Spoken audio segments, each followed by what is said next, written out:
Sandai. How are you doing? Doing well, man. I'm doing well too. I wanted, I just think it's funny because a couple days ago, I was fucking exhausted, Oh yeah. just socially and everything. And I was almost afraid because I'm like, fuck, like I need to relax. Like I need to like take some time to, settle back in and whatnot. But the truth is like, I don't know, it's funny, like, I met you in Tirana. Yeah. And like we connected with Pippin as well, a couple other people. Oh yeah. And it's just like, that shit just gives me faith because like when I hang out with you, it's like I don't, It's not exhausting. yeah, exactly. I don't drain your social battery. Yeah, exactly, man. And I think it's really important to have fucking people like that in life because it's like you're tired and it's like you don't interact, but it's fine because it's like it's like we're both solo travelers. But like when you travel together with solo travelers, like you have the best of both worlds. Yeah. Because it's like I could fuck off and do whatever, you could fuck off and do you can whatever. still split up. But it's nice to like be able to still like connect with someone and share experiences with someone. Especially like just, I guess, enjoying their presence. Mm-hmm. You don't always need to talk. Sometimes it's just fun to enjoy the presence of another person. Yeah. And it's relaxing, I guess. Yeah. No, it's just, and I don't know, man. Like you're funny to hang around. Like. Thank you very much. Like you remind me of someone. I don't know. Excuse me, I'm unique. Nobody's like me. How dare you? Like I don't know what it is, but like I feel like I like already know you. You know. Yeah, I get what you mean. It's I think humor is one of those things. Like when you can click with someone on humor, it's like that's one of the deepest. That's one of the. Oh, for sure. Maybe not the. It's definitely one of the easiest. If it's there, it's one of the easiest ways to just like click with someone. And like I don't know, it's rare and it's cool. And I don't know, it's like I'm gonna mention this again. We've talked about this a couple of times about like people in hostels like being lame and shit, like not wanting to chill. Just not vibing you with you. It's just they don't have the same kind of energy, I guess. Yeah, and so, but I don't know. It makes me think about luck, like versus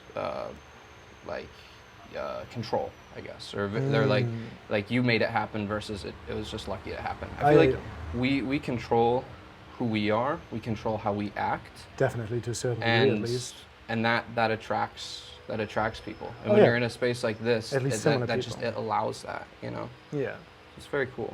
If you shut yourself off, obviously you want to attract people who want to interact with you. Yeah, and so here's the funny thing, right? Like, and I get that feeling. I'm like, oh, I need to shut myself off and just recharge. Yeah. But like, I'm realizing like I don't need to do that. It's just about being around the right people.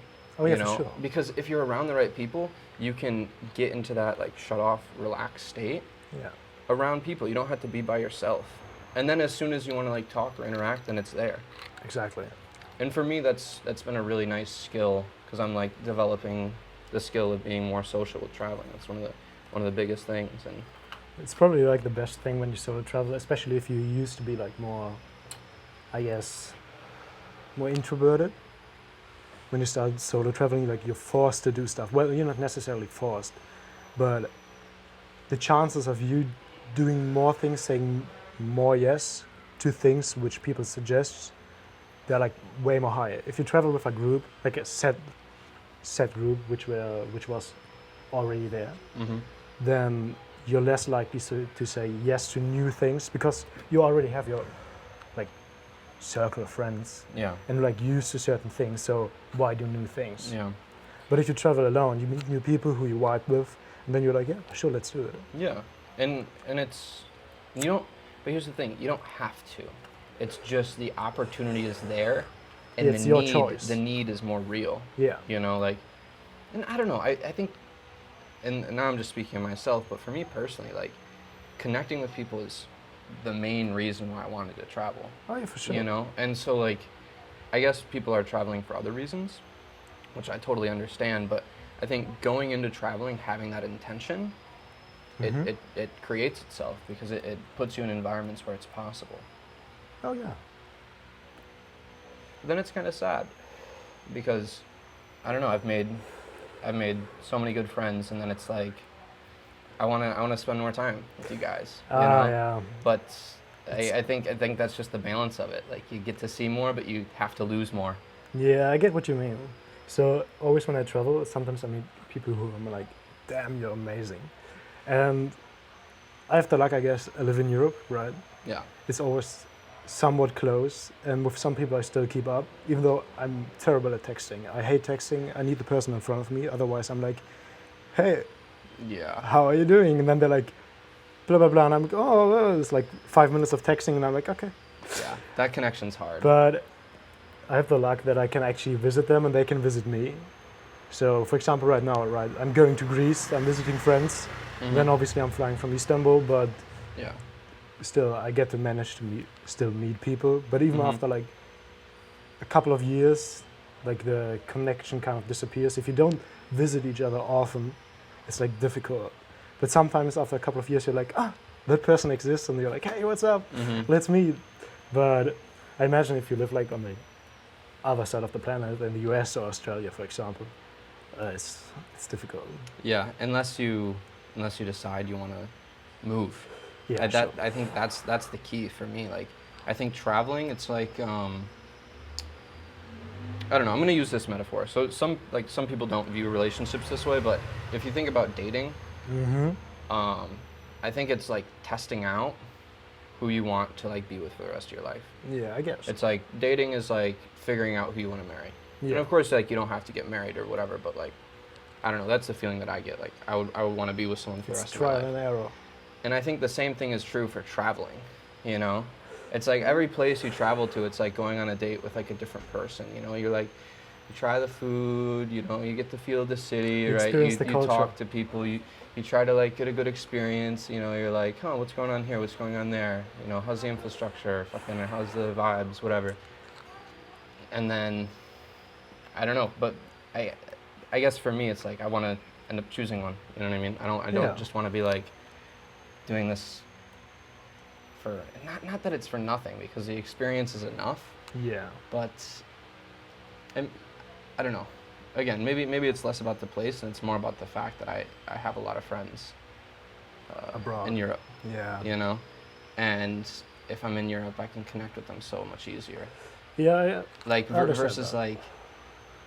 like I don't know. I would have loved to like see people that I know in other parts of Europe this trip, but I spent all my time in Italy because I was very curious and passionate about that one place. Yeah. I mean, the longer you stay in a country, the Yeah. more you experience the culture, the more you know about the country, Mm-hmm. and the more likely you're like, hey, I love this country. Yeah. I want to be here. And not only that, but here's the cool thing about Europe. I'll just talk about Italy and go out. Even within Italy, there's so many different cultures and different like Oh, yeah, for places sure. and different types of people, and just within Italy. But then, fucking Italy is just one country in Europe. Yeah. And then there's so many fucking different cultures in Europe, and it's like everything is so fucking close. Like for me, like what was mind blowing to me, Italy is the size of Arizona. Yeah. The US is huge. Like, it's like when you think about it, everything is so fucking close. And if I was, I think being able to be in Europe, it means you can fucking throw a stone and fucking be 4 countries away, and like see people you know there. I think for me that's the way going forward, because otherwise it's too fucking unbearable, man. Like it really is fucking like sad to me to like meet people, and it's not. It's like I feel sad too, but it's also like I see it like on people's faces. Like with other travelers, less so, because we're sort of on the same page. Mhm. But like when you like make friends with locals and like I don't know, like you really make friends, and it's like, or like a group of people, and it's like, It's a tribe. but I can tell in a couple people's faces, it's almost like they don't know if I'm coming back, or they're setting it in their mind that I won't, because Yeah, it's like it's a- easier that way. It is. You know, and I hate that, because for me it's like I want to do shit permanently. I want to Yeah. do shit that like sticks. But I guess people are used to that, especially like with travelers. If you connect with them, and the person is local, they're like used to being like, okay. Especially if they live in a very different country, and a different continent. It's like, okay, it's a goodbye forever, most Mhm. likely, Mhm. and that's fucking sad. Yeah. Because no matter what, as I said before, like you can have a great connection, but no matter what, after some time, even after texting or calling, it won't keep up. Mm-hmm. Except if you have like, I guess if you've spent a lot of time in the country, maybe a couple of years, and then you leave, then you can keep the relationship up through texting, calling, because you have that deep, deep connection. But like a couple of months, most of the time with most people, it's just not enough. Yeah. But I think what gives me hope is I think when you really have a friendship with someone, when you, even if you're don't see each other for long periods of time, when you see each other again, it's like you're friends again. I have one friend like that who I've been friends with my whole life. And like for long periods of time, like we didn't really hang out. We had totally different groups of friends, whatever. Yeah. But like whenever we see each other, like it's like joyful for me. Yeah. And it's like we're into different things, like we're doing totally different lives, but like it doesn't matter because like when we're with each other, like we just respect each other as humans. And it's like I don't know if that's like being a kid with someone and like having that connection, and then like you're older and you're like, this shit's all bullshit. You know, like you understand that, like, which you can have with anyone, but maybe like being kids with someone, it's more difficult. So my best friend and me, we've known each other since the age of 5. We were both in the foster care system, and he lives in Bavaria. I live in Hamburg. That's like 800 kilometers, and we visit each other once a year, but we don't text at all. Like literally, we're just like, hey, I'm coming over, and that's it. But we get along super well. It's just, I think because we've known each other for such a long time and we have a very deep connection, it doesn't really matter. We just really enjoy our presence. We don't even need to talk. We just sometimes, I stay at his place for like 3 weeks. He comes to my place for 3 weeks. And sometimes we don't even talk. It's just we enjoy each other's presence. And I think that's wonderful. So that's like the best type of friendship you can have. Because it's obviously deep. Well, I think another thing of it too is there's no pressure. Yeah, exactly. There's no pressure. When you're meeting a lot of people, it's like you don't know each other, so you have to, sort of like fucking vomit on each other to be like, this is what you smell like. You know what I mean? Yeah. This is who you are. But it's when you know someone for a little bit longer, it's like, yeah, I get the deal. You know what I mean? But maybe it's not a time thing. Maybe it's just an understanding. I think it's a mix, because to truly understand a person, you need to spend time with them. Yeah. Obviously, you need to have deep conversations. You can't do small talk all the way. That's like you're scratching the surface a little bit. Like, oh, how are you? How old are you? What's your name? Where are you from? What are you studying? Sure, that's all like basic information. You need that, but you won't get anywhere with that. It's like, okay, sure. And I think that's why humor is important too. Oh, absolutely. Because like humor, it's like it's just the character of a person. Yeah, I'm having this silly metaphor in my head. It's like being on the ocean, like a ship on the ocean that's a surface level. But like humor is like an anchor that like goes down and like goes deep. It's just like it's riding along the surface, but it's like it's touching deep as well. Like that's a nice metaphor. It's very interesting. But I've been learning to have better small talk with traveling. I mean, it's important, but it's like mixing. It's not mixing. I think because small talk is a way to break the surface. Is a way to get on the same page with someone. It's hard to just like, you can't just like, as someone walking down the street be like, what do you think about God? It's like, whoa, like, I mean, like, if someone asked me that walking down the street, I'd probably be like, all right, let's have a conversation. But I think for the majority of people, you kind of have to like break through the surface first, like be on the same like wavelength, and then like dive into something together. You can't just like be there and then like inflict that on another person. You have to meet at a surface level, and then it's a topic which is kind of showing what is it called? What? VULNERAB.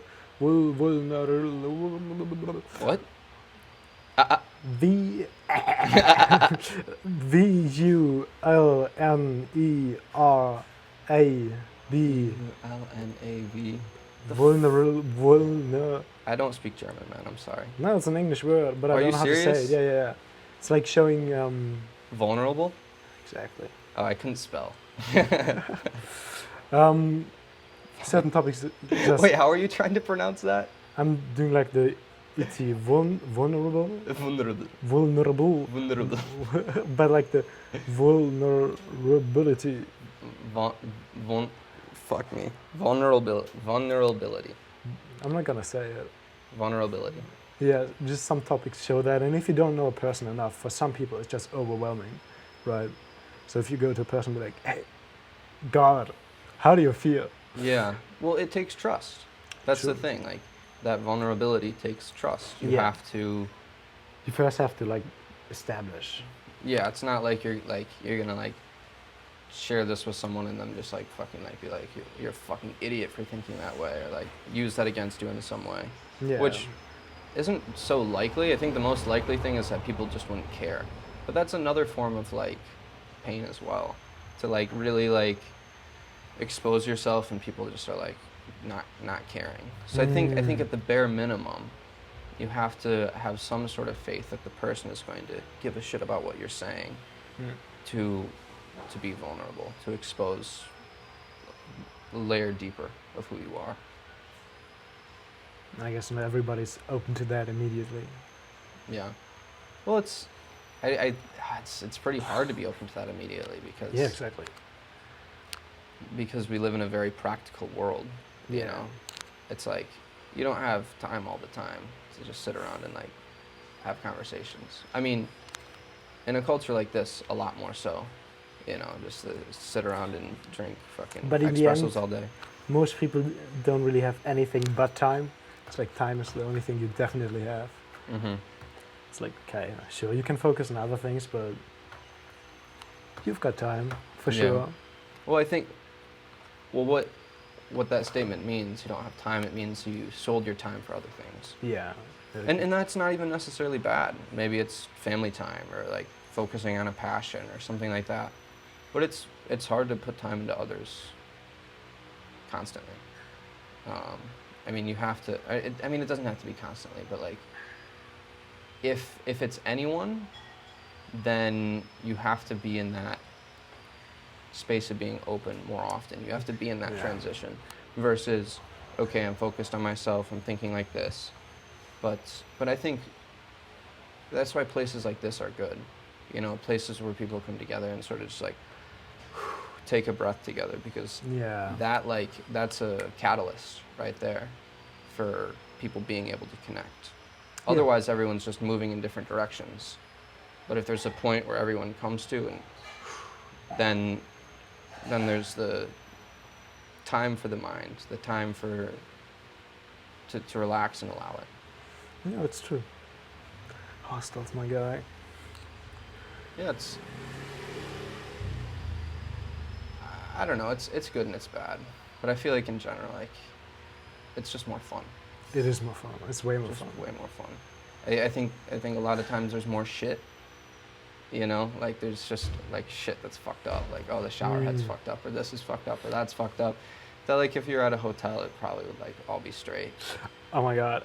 So while I was doing like my camping thing in, I think it was in Montenegro, I went to like a random camping site to shower. And I went in there, and the shower head, the water didn't come out of the hose, but on the like the rim, and it was just like, it was just like, yes, get that grease like, off of me. Yeah. You're a fucking sunflower. Yeah, Just like basically. It was amazing. And then a random British guy came up to me and was like, do you sleep on this camping ground? Did you pay for it? And I was like, no. And then I just left. What? But he did like, do you know what glamping is? Yeah. Yeah. He had like this massive tent with air ventilation and like a whole coffee machine system inside the tent, cooking stove and everything. But I guess they were like camping with a big family. So, but it looked interesting as hell. Yeah. I mean, I feel like that would be fun, but the problem with that shit is it gives you less freedom, or it takes away more freedom. Yeah, for sure. When you have like all this nice shit, you have to haul it around. So you probably have to have a car. Yeah, or he had like, a massive car. And then it's like, And then you're like, you set up in one area and it's just like you're in that area. And you have way less flexibility. It's to like be staying in I'm a leaving hotel. tomorrow or something like. It's like staying in a hotel. You don't really stay in nature because most of the time these camping sites are like near the beach, near the mountains, which is great, but it's right next to like guest houses, hotels. Yeah. There's hostels. infrastructure. Yeah, there's big infrastructure. Yeah. So it's like you're like kind of want to camp, but I also don't want to miss out on everything else, which is reasonable for sure. But to me, it's like okay. I guess it's cheaper, but you need to buy the stuff. I don't think it's like maybe it's cheaper, but it's one of those things you have to do it like 7 times or something like that. It's actually worth it for the stuff you have to buy first. Yeah, but then here's the problem. Then you have to have a bunch of stuff. Stuff. It's like, why do you want all that stuff? Yeah, especially if you only use it for camping, like all this fancy shit. Exactly. If you have like a proper and then you cooking have to stuff. store it, Yeah. and so then you have to have like a house to store. It just like it just puts you back in like a bunch of shit, you know. Yeah. It's like, what's interesting to me is like thinking about how effective something can be. Like okay, a hammock, that's really good because or something like that. Like Hammock's just little shit that it's like that works anywhere. That's like easy. Like that's the fun shit to think about. Like if you're gonna be doing something like that. But I guess it's totally different when you set up a camp like that. It's like okay, this is. I think it's good for the purpose that it's used for. Usually it's families, right? And I think it gives everyone a chance to like spend time with each other. True. Like okay, no one's going to school, no one's doing their job. We're just here at the tent, you know, we've got nice coffee or whatever, we got a fire going, there's a beach there, like let's hang out, like let's connect with each other. I guess it's still you're more likely to be forced to stay with each other and interact with each other than comparison to a hotel room, where you like most of the people are like, hotel rooms you don't really want to stay there for too long because they're kind of depressing. You have like a bed, you go bathroom. Out. Like a hotel is so you can like enjoy where you're at. Yeah, exactly. So you can go out. You don't like stay at the hotel room. But except if you have like an all-inclusive hotel, then people are like 24/7 there. Yeah, like a resort. Yeah, exactly. If it's like a resort, but yeah, then that's a different thing as well. I mean, it's a similar thing, but it's just a different feeling. Yeah. And I respect the going out in nature, even if it's with fucking like a bunch of expensive shit that like gives you a bunch of luxuries and infrastructure, which it's like it's fine because you're still at least you're fucking outside. At least you're like looking at trees. You probably got a fire going. Like it's crazy to think about. Like I mean, how often does a normal person like see fire or like have a fire? You know, especially like if you live in a city. Oh yeah, true. You never have a fire. Like that's just a thing you don't have. Fire is amazing. Yeah, if you don't have a little bit of fire in your life, you're missing out big time. It's one of the most fucking primal joys that can be experienced. Just looking at it and be like, fucking red thing, orange thing burn, like fucking heat, fucking cook. It's like it's literally like looking at it. This is fucking survival. Yeah. I'm not gonna freeze. I'm not gonna starve. And it brings people together. It's like a fucking like. You sit around, you start talking. It's true. Yeah. As a child, I was obsessed with fire. I would light up everything. It's almost... You're a convicted arsonist. Kind of, yeah. I almost lit up a... You guys don't shoot down schools, you just burn them down. Yeah. Or that's what you did. Thing. I don't want to make generalizations. I kind of. I would literally... I saw like dry stuff and was like, fire, let's go. And it really didn't matter to me, like, where. But I almost burned down. When you say where, hold on. When you say where, we're talking inside, outside. So when I was, like, inside, outside, it didn't matter, really. When I was, like, I think I was 7, with a friend of mine, we made a fire underneath a truck. Whoa. With what? Wood.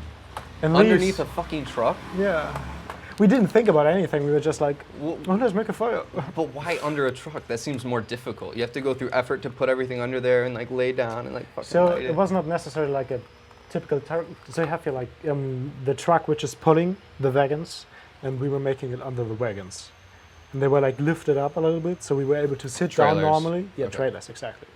And There was shade underneath. It was super hot. Okay. In the middle of summer, we were But like, you wanted to make a fire when it was super hot? yeah, of course, Of course. everywhere. I also almost burned down a forest. With that attitude, I'm not surprised you didn't Yeah. actually burn one down. Of course, and I'm very responsible with fire. So You are or not? I am. To some degree. To some degree. Okay, let's list it. What are Constantine's fire safety principles? Step 1. Well, in comparison to now and back then I had no principles. I was just like, let's go fire. Back then until when? Maybe when I was like 14. Okay, so 14, when you started developing, what was the first mistake where you're like, okay, I The can't fucking do that? forest. Okay, so me and a couple of friends, we found like gasoline canisters. And we were just like hanging out and thought like, okay, let's sleep outside. I think we were 10, 11. And we went in the forest, How many people are you with? 3 to 4. 3 to 4. Okay. And we went to the forest, started collecting wood and everything. And then one friend was like, hey, we have these gasoline canisters. Let's make a fire with that. And that fucking idiot, his name was Felipe, put gasoline over the wood, but he didn't put the cap back on. And then while he was carrying it, because it was heavy and we were young, he couldn't carry it like straight up. And gasoline was leaking, it made like a trail. It was like a 10-meter trail. Then he lighted it up, and the trail started obviously going, it was on fire. And everything was super dry. And that motherfucker just straight up ran away. He ran away. He Did was it like blow up like when it got to the canister? No. Luckily the canister didn't. Was it empty by the time? It was empty. Oh my god, bro. And he just ran away. He was just like. And wait, so hold on. You're in a group of 3 to 4 people, Yeah. and no one's like, what, are you 13 at the time? 14? 10. Okay, you're 10. Okay, fair enough. And no one had told you gasoline. No, we knew it, but we were like, fire, let's go. And then obviously everything went on fire. And we took our jackets and like put it on the fire and we're like, ta. Yeah, we put it out. But Nothing like no brush or like anything else Luckily caught out. not, no. We immediately reacted. We were like, okay, no. I have a similar story. When I was younger, I forget how old I was, but I was outside with my dad. I have to blame my dad for this one, but it was hilarious. Sorry. We were burning like this big pile of brush, like, and it was on fire already, but it was like, I think it was like a little wet, like just a little wet. I mean, it was like a big pile, like at least 2 meters tall, like, and like fucking like 2 meters wide, like type shit, like a big pile of brush, you know? And like we'd gotten it on fire, but it went out, gotten it on fire, but it went out. And so like the whole pile, like it looked like the fucking night sky with coals. Like they were just fucking tiny little coals, like red embers just burning throughout. My dad's like, oh, fuck this. So he goes inside and like I go with him and he fills up, like it was like this chalk container, like it held chalk before. So it was like, I don't know, probably like fucking 10 centimeters by 10 centimeters. And he filled it up like fucking like, maybe like an inch, like 3 centimeters or some shit. Maybe less. I forget exactly, but goes outside and he's like, oh, let's try this. And he's like, maybe back up a little bit. I go like fucking 10 meters away, and he like throws it on it, and no, it was boom, like fucking like, and I'm like, the flame went like literally 15 meters in the air, like Damn. 40 feet, 50 feet, like higher than trees. It was like a fucking torch. Like, cause this was already lit already, and it just like, like you felt the shockwave. Your dad was just like, let's do it. Well, And you light because up. the thing is, like, you can do fire with gasoline. Okay, I'm not gonna like definitely don't do anything with gasoline. Definitely don't do anything with gasoline. But like, if it has been done where like you use the gasoline beforehand and then you light it, that's a different story. But the fact that it was like a fucking pile of like coals that were just like ready to fucking go, it just literally exploded. It woke like my mom up in the house, like fucking neighbors heard it. They're like, what the fuck was that? Like, did a bomb go off? Like, it was insane. Yeah. So I mean, fun stories, but it's like that shit could go wrong so Yeah, fucking definitely. quick. Especially if you're like, man, if it's like drier, if it's like a dry season and you're in a forest, dude, that forest is going down. Like, that's not good, man. That's not good. But so the first lesson was no gasoline. Yeah. Okay. But it sounds like you're like this passionate love story with fire doesn't end here. No.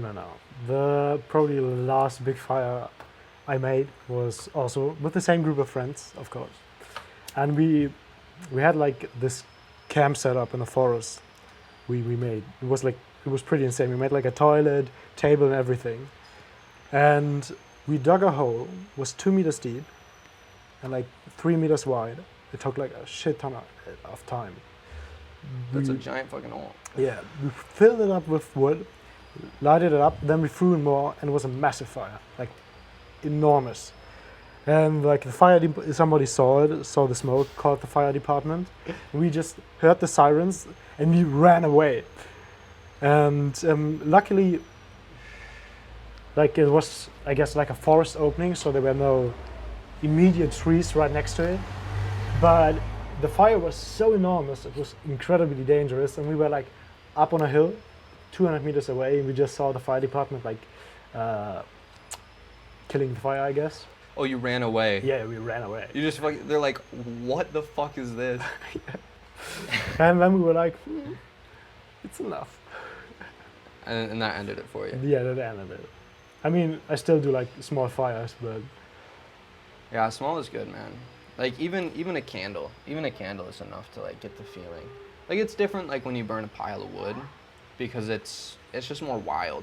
yeah. And it's fun too to just like see the wood just like fucking get consumed. But like even with the candle, like you get the feeling of like life. I don't know.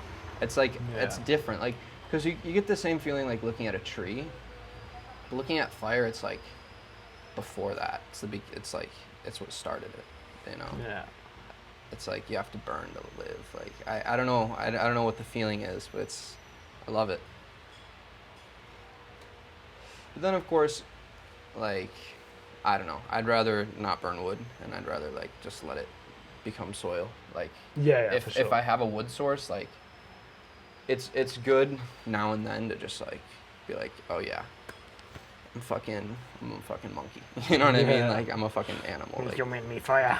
like like fucking read it. But yeah, not all the time. But that's beautiful. Now I feel like we use fire more to like fucking inhale smoke. I think that's what changed. Give me lung cancer. Like Pippin said, cancer doesn't grow on itself. Yeah, you you need to have work to for it. you have to work for it. You have to work. Let's smoke for it. 1.5 packs a day. Oh my god, dude. This lung is insane. What's that? This lung is insane. When I smoke a lot, especially in the evening while I'm drinking, the next morning I'm just like, Yeah. you know the average Italian dad experience? How they wake up? They go to the kitchen, make themselves an espresso, they just like, then they start farting, like go into the bathroom, and then you just hear them. What are these German stereotypes No, of that's Italian? an Italian stereotype. No, it's like an actual thing. Okay, but like, okay. Because they smoke, like through the coffee, you fart in the morning because your stomach starts working, processing all the stuff. Yeah. But that's also the same in like Poland or other countries. Get up in the morning, start, especially like this part. Yeah. Are zins popular in Germany? Because I heard like in Northern Europe, like Scandinavia, they're a lot more In popular. Germany, they're becoming more popular, I guess. But like in Sweden, yeah, for sure, they're super popular. Because it blew up in the States. I see memes about it all the time. And I'm just like, I've never tried it. I'm not too keen on trying it. It's like, it is nicotine, but it's a different feeling of nicotine. Yeah, for sure. Like it goes in, it's a different way. And it also like, it fucking burns your gum, man. Like, I don't know. But smoking burns your throat. Like, it's all fucked. Like, Yeah, there's it's all not. fucked anyways. Yeah, it's. But I think it is a way to like cut back on smoking, or just like maybe like a transitionary step off of smoking. And I think it's probably better than vaping. Oh, yeah. But it's just, what do you want to fuck up? Do you want to fuck up your gums, or do you want to fuck up your lungs? Nicotine. Both a good thing. Fucking up your immune system and everything. You have to do both. Oi! Hello. Look at Oh, you. you're going on a boat? Boat? No, you're going on a boat? No, Oh. it's definitely someone I don't else. know. I was wrong. Where are you going? I'm leaving. Not at 5 p.m.? No, I got the 2 o'clock instead. Yeah. Fair enough. What are you guys doing? Fucking recording a podcast. Class. Yeah, he has a podcast, apparently. Look at me now, I'm famous. What's it called? The Free-Minded Frequency. The Free Free-minded frequency. Yeah, we're very free-minded. After listening. Yeah, go for it. Where on is it? Spotify? No, I just do it on YouTube. Okay. Right. Give me your Instagram. Wait, I'll come down. Damn, you are late to the party. Yeah. I never ask. It's not because I got it like so late. You know? I just never ask for anything. It's like, okay. Yeah. Can we talk about the fans just for a second? Do you have a minute, or do you have to go right now? Oh, You want to sit down and talk? on the podcast. If you want. I have like no voice. Yeah, she has no voice. It's fucked. I have no internet right now. Just type it in. Oh, okay.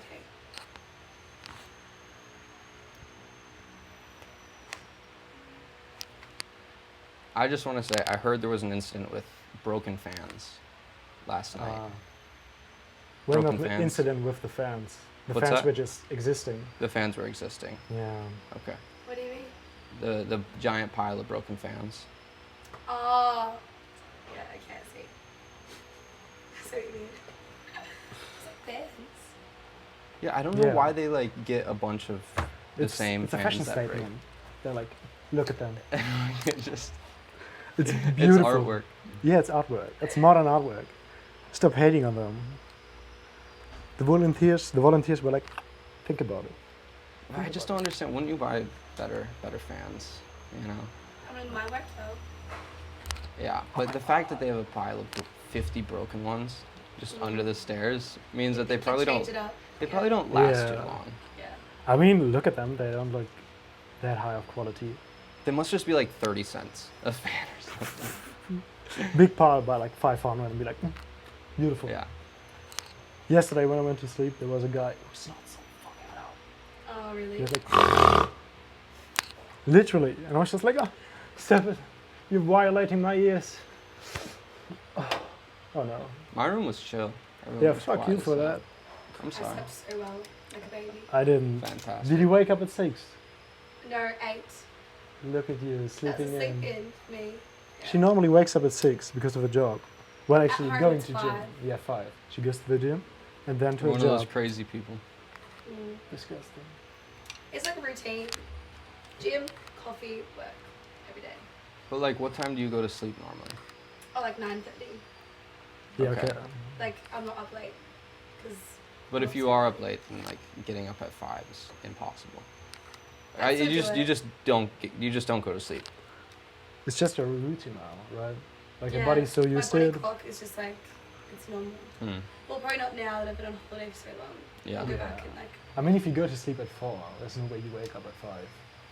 Maybe you'd be like, oh. I wouldn't sleep at that point. I'd just be like, just keep Yeah, it fuck going. it. Just keep the hustle going. Yeah.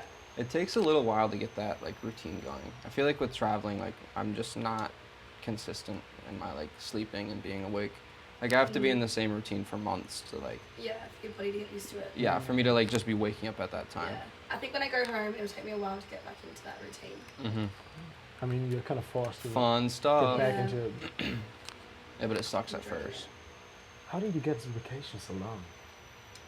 I just said I'm going. Oh my god, that's what I do Yeah. too. They're forced to They accept. love me, so they were like, you can just come back. Who? My work. Okay. I said like, I'm gonna go. Because she's on vacation for 3 You months, can let right? me go or not. Like I don't really care. Like, Mhm. You don't. I'll just quit. Fucking hell. You're badass. But I knew they would say yes because like they love me. So. What a cool world. What a cool world. And you think you can pull that off like once a year? Once every 2 years? Hopefully. No, I don't know. You know. Small trips, yes, maybe not 3 months. 3 months is a long time. Yeah. But how else will you experience? But are you able to Europe? work while you're traveling? No, because I do disability support, so it's like Okay. all face to face. Okay. Imagine doing it Yeah. digitally, be like, hey, how are you? Are you peeing right now? Let me help you. I wish I could, but no. just moral support. Just They're in change the spirit. system. Yeah. Dude, Uh, the one that is all digital. mm, When is your bus leaving? 2. 2. But I actually don't know where it leaves from. So I'm going to try It's to find it. For sure, if Most you go to the right- likely, yeah. Most Yeah, likely down. Fridays Yeah, on just that down side. there It's- somewhere. And you're gonna hear someone shouting like, "Where are you going?" Tirana. You're gonna hear someone being like, "Tirana, Tirana, Yeah. Tirana." Yeah. Have I'll you? figure it Did you out. book it? Book it or? Yeah, I already like- booked it. I think okay. So, I think it's here because that's where we were dropped off. I think it's like the bus terminal here. Yeah, I was dropped off at that place, so I'm going to just like go there and Yeah, for sure. ask someone. We'll see. You'll find it. Yeah. You're a big girl now. Yeah, I am. Well, it's nice to meet you guys. Definitely. Follow me on Instagram. Follow me on Instagram. Enjoy those fans. Yes. Thank you very much. You might have to take one for the road. Souvenir. Okay. Do you think they recycle them? Fuck no. They throw them somewhere in a ditch. That's it. That's what they do here. But imagine if they like collect them. Collector's edition. No, like they collect them so like they can like bring them to the recycling all at once. I don't know if they have recycling plants here, but something like that. So this isn't the first pile. This is Yeah. like 3 or 4. You know what we could do? We could do a bonfire with the fans Beautiful. Burning plastic. right here. Delicious smell. Be like, oh, what is this? We could do it inside. Oh my god, yes. It's an Let's incense. gas It's everyone. an incense. It's an incense. It's the modern incense. Oh my god, dude.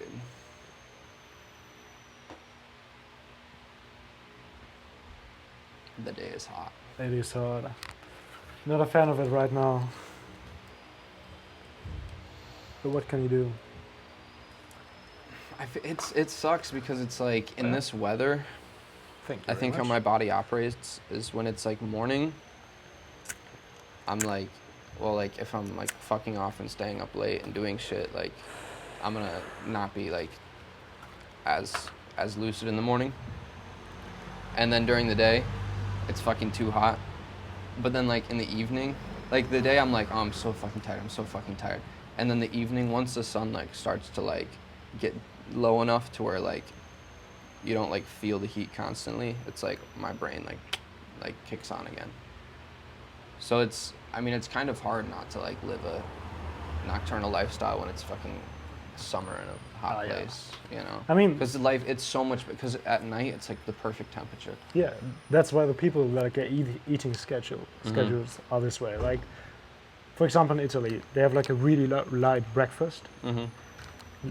Then they have like, I guess, somewhat of a light lunch too. But dinner is massive. But it's Mhm. always like late, between like 9 to 11 Mm-hmm. p.m. I love that shit though. Yeah. Yeah, well, it's also hard to digest, or like you don't need so much food when it's so hot, because You're burning more calories anyways, right? Your body's working way more. but like, why is it that like you're not more hungry when it's hot? It's like you're thirsty for sure, and like True. it's good to like I haven't fucking thought about that. like have salt and like sugar and like Yeah. lots of water, but True. like which is why I think like the little like carbs, like the little fast energy, like when you're hot, maybe it's because you're like when it's hot, your body starts shutting down systems, from what I understand. I mean it makes sense, but it could be wrong.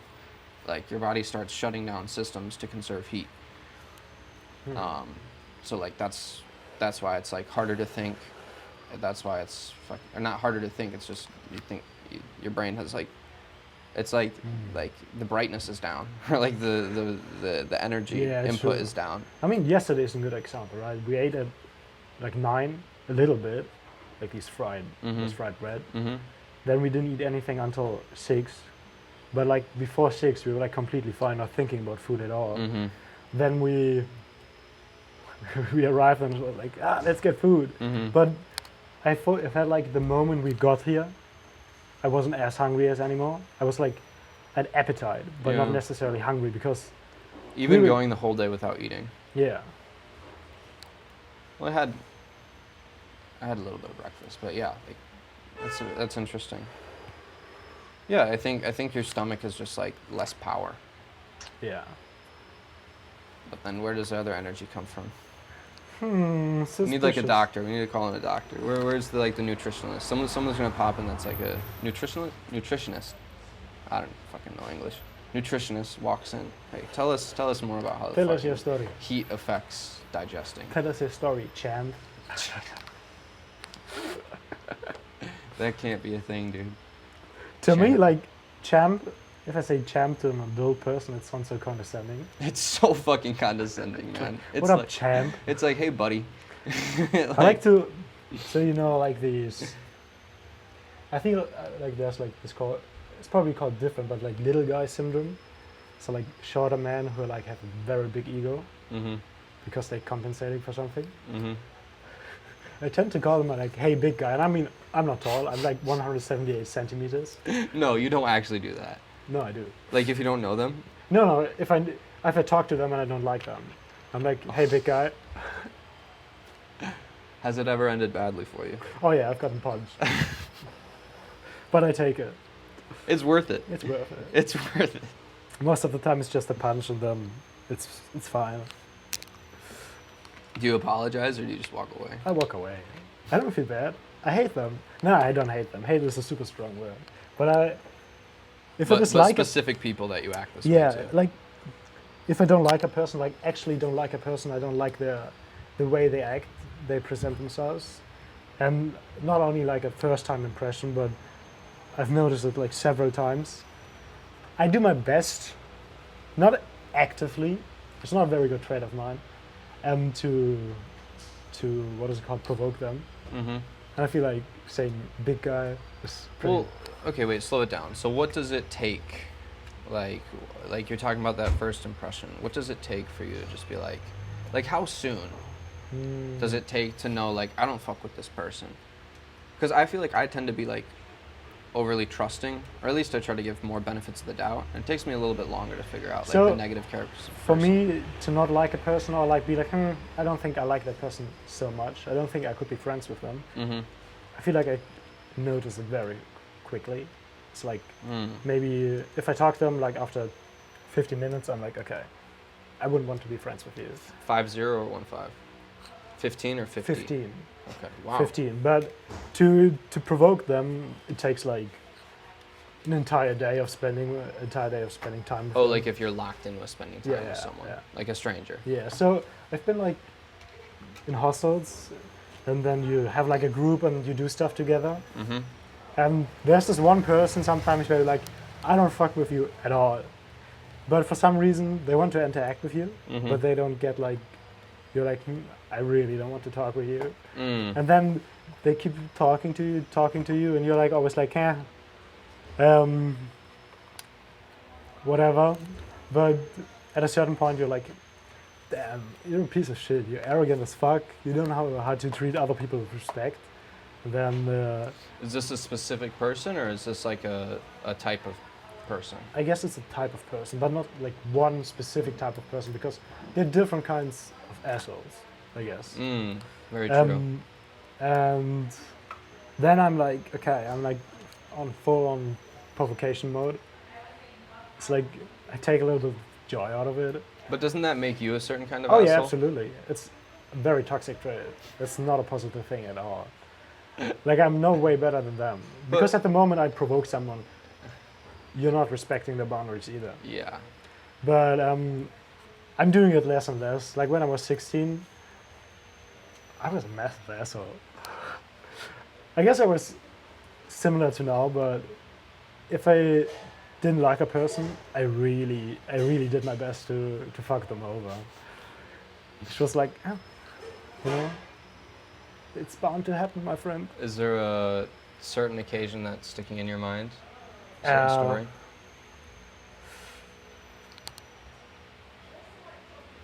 Not necessarily. I guess in high school, but I didn't. Like someone that like really pissed you off, like you can remember it because Yeah, but that's not provocation. So in high school, I had a lot of altercations with other guys who were like, I guess, bullying me for like making jokes about deportation and stuff like that. And once I got like spat in my face, and that's like the most disrespectful thing you can do in my mind, spitting at someone. Yeah. And I waited for them after school, and I beat the living shit out of them. I got kicked out of school because of that. Them, like a group of how many? 2? No, it Three? was just one person, one specific I person gotcha, who did like. A lot of people were like shitty to me, but that one person, like, either he was super racist,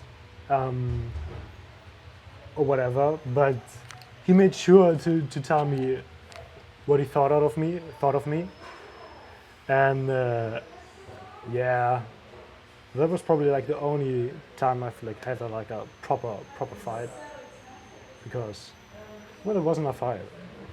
I just beat the living shit out of them.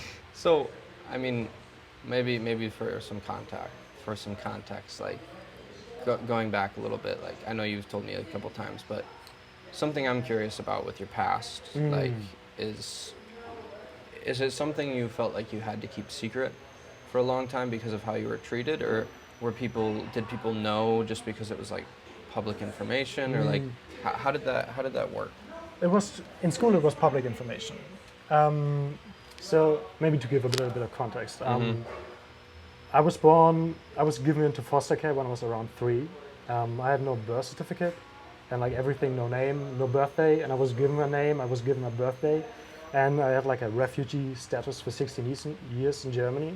And when I turned 16, I got my German ID and passport. But before that, I had a refugee status, and people in the foster care system in school made a lot of jokes about me getting deported and stuff like that. No, but I think it's like what's crazy is you got dropped off in Germany.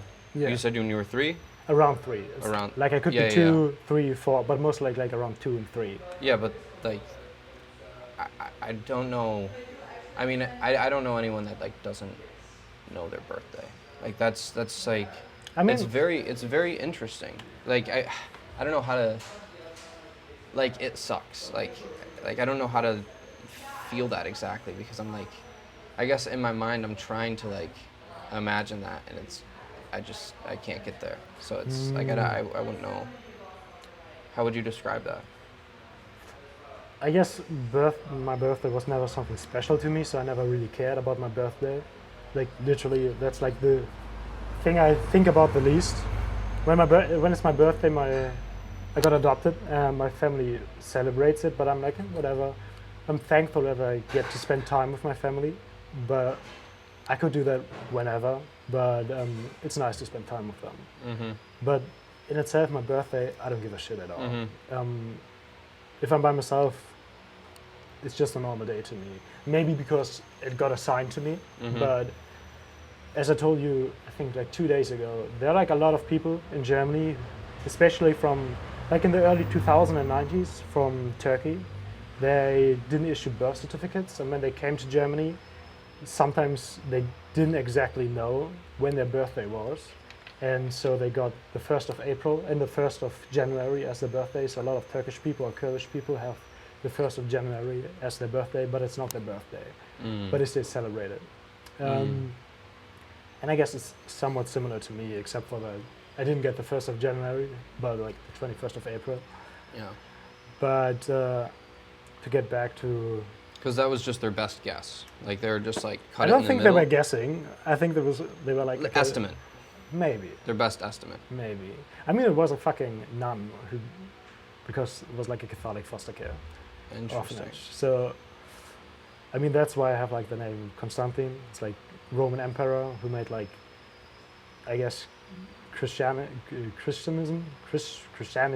legal in the Roman Empire, because before that they got like persecuted. No, she was like, oh, strong Catholic boy. But yeah, but it was public knowledge in most of my schools that I had a refugee status, because when you have, like, in Germany it's called Aufenthaltstitel. It's like basically a card which says, hey, you're not a citizen, you don't have residency or anything. You're allowed to stay here for the time being as long as you have that thing, but you have to renew it. And you have like a public official who is working on your case, and you have to check on him every time. He checks on you. He comes to school if you're like if you're a minor. Comes to school, so talks with your teachers and everything, because that's what they do, I guess. So it was public knowledge, and I never really told anyone. To me, it was not something I wanted to share, because it made me feel too different from others. Being like, okay, I don't have like a biological family. The feeling of not being wanted necessarily. Like when I was younger, as I told you, I had the feeling that the reason I got dropped off is because I wasn't wanted by my family, not because necessarily like they were, I guess maybe on the run because in 2000 there were a lot of wars. They were on the run and they couldn't afford to pay for themselves, so maybe they just gave me away, gave me to Germany, and because I was so young, staying in a refugee camp, maybe, I got put into foster care. There's a possibility. But I don't know shit, because for me, everything started, basically my first memories are in foster care. Maybe I have memories from before, but I just suppressed them. Could be, I wouldn't know. But yeah, that's basically it. Wow. But I think, like, the worst part, I don't know the worst part, but it fucking sucks that people would use that information to belittle you. Yeah, they're shitty people. And they're nice people everywhere. Most of the time, the shitty people are like the minority, but they're like vocal about it. That's the issue. Yeah, they're the loudest. They're the loudest, exactly. I guess they're compensating something, or they just have like actual hate for different people, or they're like projecting something on them, because obviously I was a child. I didn't do anything fucking wrong. I came to Germany to steal the women and the jobs. You think that's what it is? Like No. that's the, maybe not that's what it is in a person. Yeah, it's like they have some insecurity, but like the logic that they give that feeling to be like some. like, oh, this person is like taking from like this. I feel some definitely do, but most of them have like actual races. They have like a actual hate for different kinds of races. I mean, like factually there are no different races. It's like the human race is one race, and you have different ethnicities, because you literally cannot split up humankind in different races. It's contradictory, because if you look like, it's like we are one genus. It's not different races, but It's weird that that's the word that it's is in used. English. That's the thing in English. I never understood it. So back in the day, I actually thought like, if you're like from Africa, if you're like from South America, Asia, that's a different race. So being human is like one thing, but they're like different races. So if you're like from Europe, you're one race, but that's not the case. Well, what do you call it in German? You could say Rasse, but so Rasse means race, but you don't use it for humans. So what would you say you would say ethnicity? What's the translation? Yeah, it's like ethnicity, or well, ethnicity is most of the time cultural background. So, for example, for me, I can't say I'm a different ethnicity because I've never grew up in a different cultural background. I don't know my parents, so how could I say that? I could say, hey, I'm originally from there and there.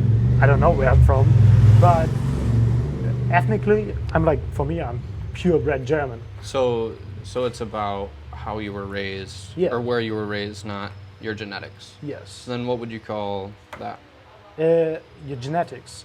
Yeah, like That's your nationality. Basically, it's part of your nationality, but even nationality you can switch, right? But that's just where you are. And I get the concept of saying I'm this because that's a culture you're raised in, but in terms of like, if you define like where your like genetics are I would from, say or like that's- your genetics, like we use the word race, like Yeah. black, white, like Asian, like Yeah, I know. whatever, and or like Caucasian, or Yeah. whatever the fucking words To are. me, like, That's usually race, ethnicity. yeah, to me, So in normal cases, like your background is always your ethnicity.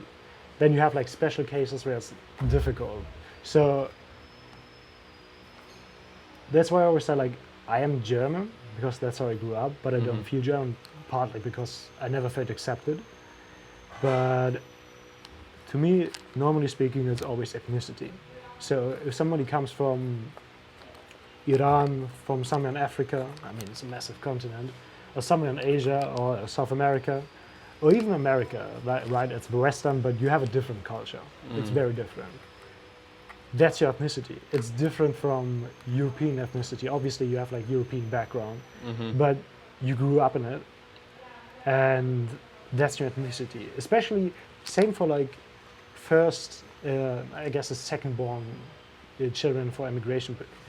If your parents were immigrants, they came to a country, but they still raise you in the way of their home country, but you also experienced your new country. You ethnically, you're to me still from the original country your parents are from. But your nationality obviously is from that country, and you're part of that country. You know that culture too. You're like, I guess, split up. That's why you have like children who are super confused about what they are, because they feel, for example, American, but they also feel, I don't know, Chinese. yeah, but that's weird because then it gets weird because it's like, what does it feel to be an ethnicity? Like, how would we even know that? Because it's the only way we feel. Or you're saying like, how does it feel to be in that culture or to think in certain ways? Like, what does that It's come down both. to? I would say so. Cultural experiences vary, right? So ethnicity is a mix of culture, and I guess culture embodies so many things. It's like maybe like culture and ethnicity like equal each other, like are the same. I'm not too sure. I've never thought about it too much. I think what you're saying, if I can like paraphrase my understanding of what you're saying, is that culture creates ethnicity. Yes, I would say that. And I think, but I would say also like, then culture is created by like climate, resources. Absolutely, it's everything. Yeah. For example, the way they eat at different times here and the way they eat in Northern Europe and America, that's like based on the temperature, based on the weather, right? That embodies culture. Yeah, I mean now, so it's becoming ubiquitous process bullshit. Yeah. I mean, especially like in the Western world, it mixes a lot because of globalization. And that's, I guess, a good thing too. But Maybe, but it's like, before it's like you only ate shit that like grew around you, because you're not transporting food Yeah, I mean- like across the country. You know what I mean? Like it's Yeah. coming from near you because that's way cheaper, and Yeah, it's true. also like there. That was just how it was set up. They were just small systems of infrastructure. It wasn't one giant overarching one that reached out everywhere. damn you, industrialization. And I don't know, maybe it has its benefits, maybe it's necessary, but I think the downfall is in the loss of quality, right? Because yeah, then less people have to farm, I guess, if that's the concept. Although I think maybe like being in touch with how food is grown is essential to being human. Not that you Yeah. have to do it, You can but also maybe appreciate it like be more. close to it, or like, you know someone that does it, or like see it. Yeah. I think that brings a lot more value to like being grateful for what you're eating and understanding what you're eating. Yeah, definitely. The appreciation is a big part, especially in my opinion for meat. So I eat meat, but when I'm in Germany, I guess I'm vegan because I can't afford like high quality meat. And I don't want to eat like super shitty meat from the supermarket for like, you get chicken 200 grams or 400 grams for €3. That's like, it's fucking trash meat. and I don't want to eat that. But when I'm traveling, I do eat meat, especially in countries where it's like the food revolves around meat. Like in the Balkans, if you don't eat meat, it's exhausting to find good food. You can eat like salad all the time, sure, but it's not like the salad is very diverse. You have like always tomatoes, salad leaves, onions. But you don't have a protein source. Yeah, a bit of goat cheese. And goat cheese is amazing. Yeah. Yeah, that does something. But yeah, you need protein. Yeah. And yeah, that's another thing about traveling. Like I don't personally I don't understand people that keep a diet while traveling. That isn't like necessary for health reasons. Yeah, no. I guess mean, it's a set of values. Exactly. Like I guess so, but like I mean it's difficult. And also sometimes you're in tight squeezes where you're like relying on the help of others, and like to have to like refuse something.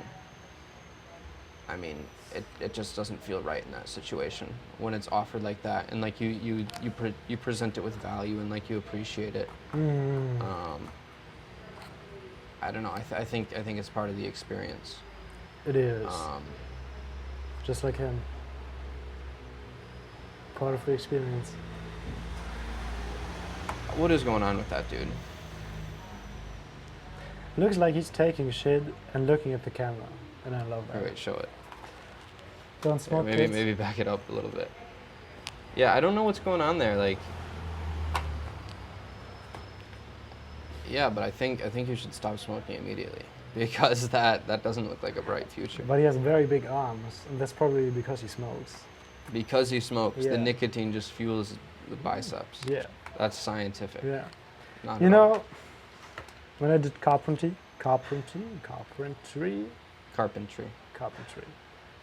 everybody smoked, and they were all super buff.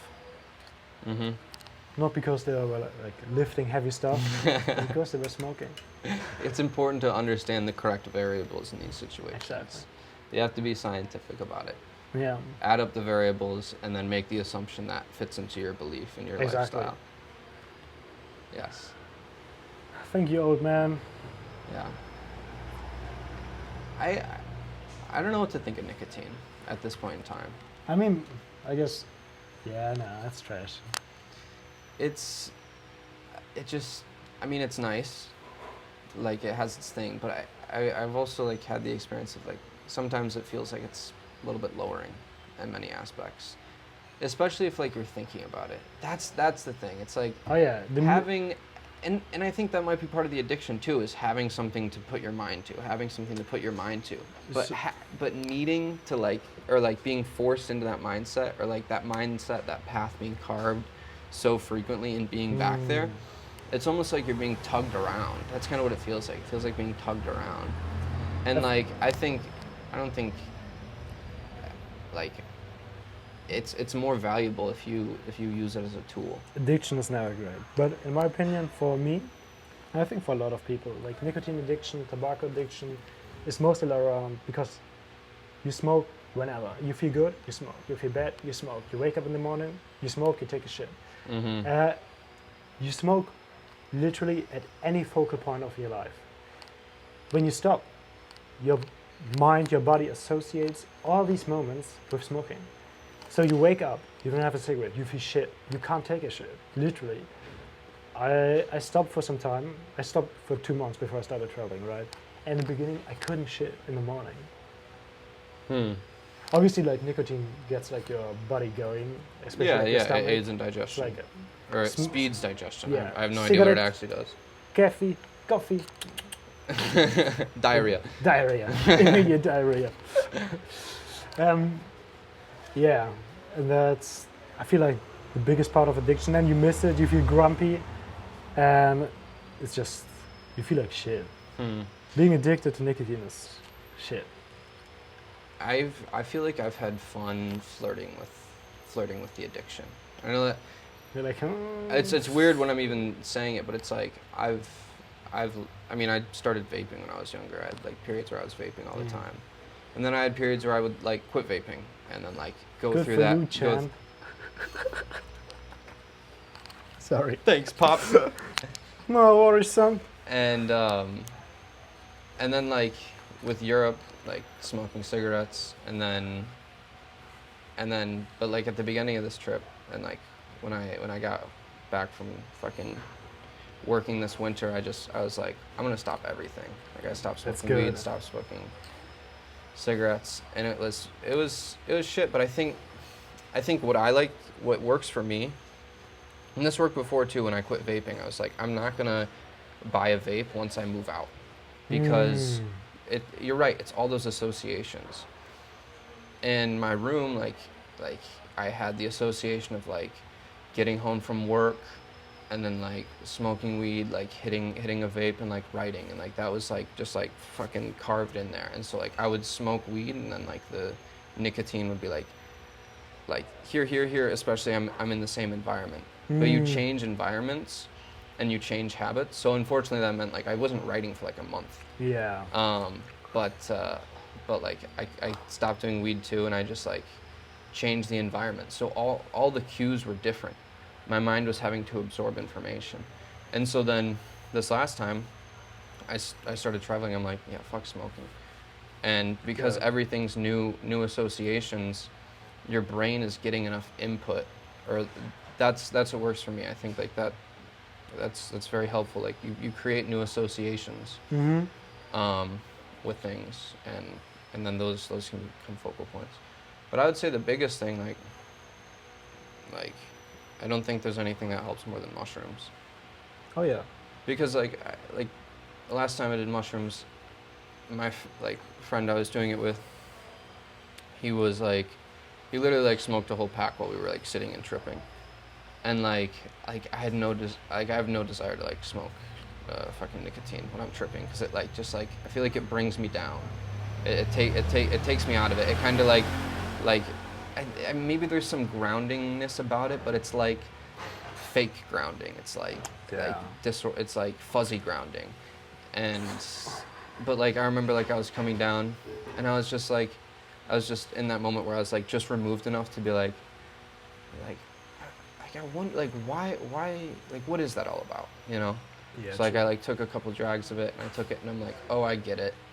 And then like I felt like all the negative part about it, and I'm like, yep, that again. And so for me it's just like, I don't know, that's helped a lot. I don't know how to explain it. Like I think if I'm gonna smoke at all, like it'll be because of conversation, like to help with conversation, because that's like with nicotine, like it's a socializer. Yeah, it's a socializer, and it's also, I think it's been its use for long before it was like But not fucking this smoked way, how it's smoked. like Yeah, exactly. Like the Native shit. Americans smoked it to Yeah. like give speeches, like the shamans to give speeches, Yeah. and it was a fucking I mean, plant of the mouth. you know that feeling you haven't smoked in a long time, and you take the first hit, and you have like the nicotine flush, Mhm. and you just like. Mhm. I imagine if you smoke like pure tobacco, Mhm. you have that like way stronger, and then you're Mhm. like, and you should tell you something. Yeah, there's like shit in it, right? Like it doesn't taste like. No. There's so many bad shit. I don't know how it's called in English, but it's like tear, which is like mixed in concrete. That shit is mixed in, and you smoke it. That's like the stuff which hurts your lung the most. Yeah, because it doesn't taste good. Like sometimes you like smoke tobacco, like natural tobacco. It's and an you're acquired like, oh, taste. Yeah, it's And then when you get addicted, you're like, yes, I live it. like the fucking concrete mixer taste. Yeah, literally. I love the smell. I love the taste. More than like clean tobacco. I've never smoked clean tobacco. I've smelled clean tobacco, and that's why it's so different. I can't associate it with this. Because if you take it like, oh, you smell a little bit of tobacco, but it smells like something else too. Like shit. Yeah, dude, it's like, is it really concrete mixer? I don't know what it's called in English. That's the issue, I think. Wait a minute, my friend.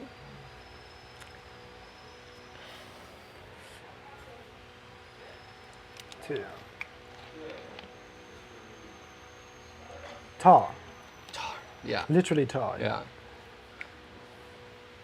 That's literally it. Literally tar, like the same type of shit, or like made from something else, like a different No, type. I think it's the same. My understanding. Why at would that least. be in cigarettes? Is it addictive? Does it have a quality to it that affects the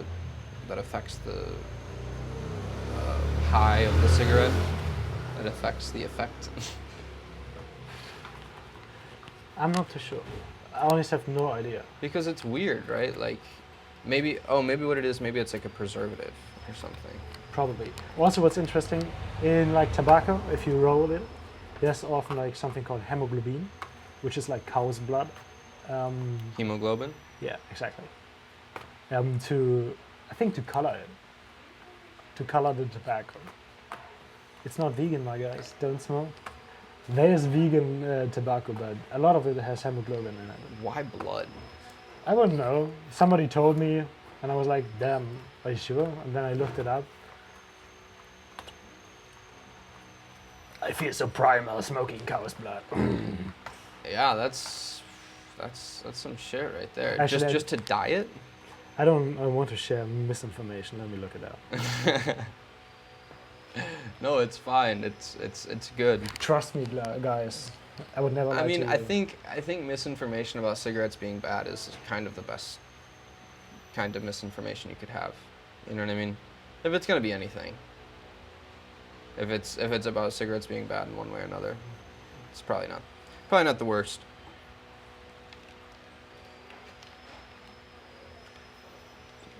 Cool. Going on a deep dive here.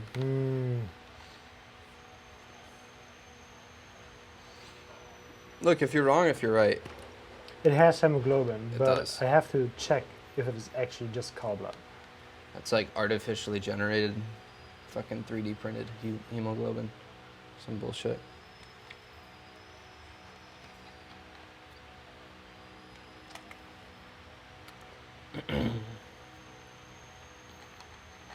Jesus Christ, I don't need you to write a fucking thesis paper on it. Don't trust me. I share misinformation. No, I didn't find it immediately, but it has hemoglobin in it. That's for sure.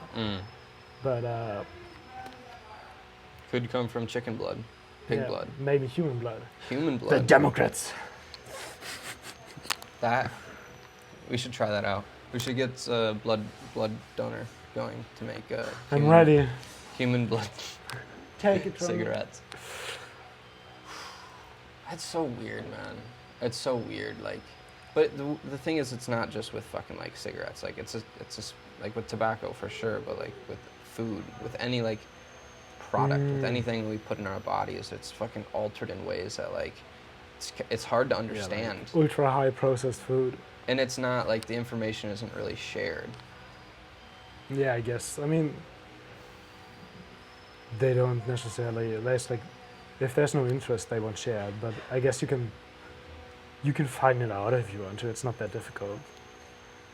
Yeah, it's just. But you look on the back of something and it's like all the ingredients and you're like, whatever. Yeah, it's just interesting that like, as a culture, we decided to value price more than quality when it comes to food. And I don't think that was done consciously by any one person. Maybe it was, but like, as soon as it was make food as cheap as possible, that just became to cutting corners on everything. True. And just fucking marketing a fucking hollow tomato or whatever the fuck. It's fucking sad, man. Sad like, Yeah, it's that sad. it's that sad It's that you that have to sad. pull that out. Yeah, exactly. Be I the- wouldn't know how to describe it unless you did that. I wouldn't know. I wouldn't know. It's depressing, yeah. Yeah. Are you gonna get bulked like that wheelchair dude? I don't want to be that buff. You don't want to be that buff. No. Why? I don't know. It doesn't seem appealing to me. It's a little bit disproportionate. Yeah, for sure. I mean, he doesn't have legs. Obviously. Wait, does he really not have legs? Look at him, yeah. Got amputated. I swear I'm seeing. I swear I see legs like right there. I think there's legs going down. But it's like the same color. Oh as yeah, the yeah, floor. yeah. I think it's something else. Oh, But that's gonna be you, dude. had a bath, but not being able to move. Yeah. Oh, I've just figured it out. The reason why they put tar in the cigarettes is so that like when you die, they like put you back in. They make you into more like they put you in the Fucking hell, roads. you knew. That's where the hemoglobin comes from. Damn. That's messed up. That's profit.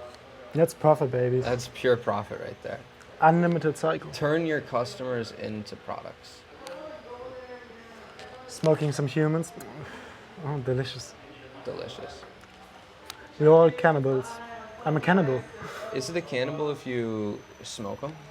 I mean, if you process them. A smannibal? A smam. Wait. Cannibal? Smannable.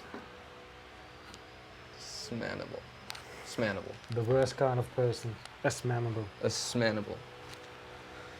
But man, how that long? Like, I would take a minute to dry. If you Wow. think about it. I mean, you can put people. Could put the person in what is it called? Dehydrator. A dehydrator. A very big one. And then chop them up very finely.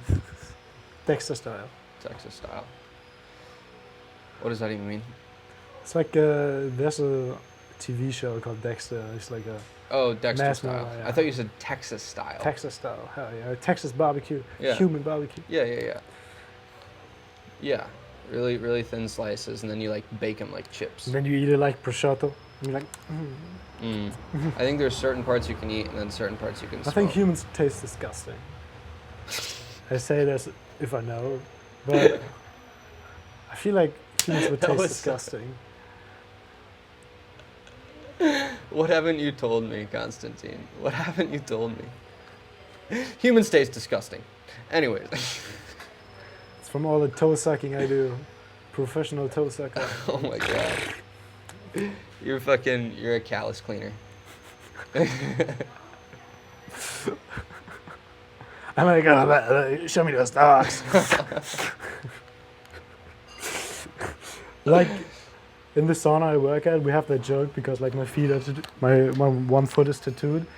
They're It's like too what? tattooed, Okay. right? It's like, Yeah. Yeah. Yeah. that like one guy keeps taking pictures of it and sends it to random people. Like in the sauna? Yeah. Like airdrop style? Yeah. And he's like, you want more? So do you have to like hide it? No, fuck that.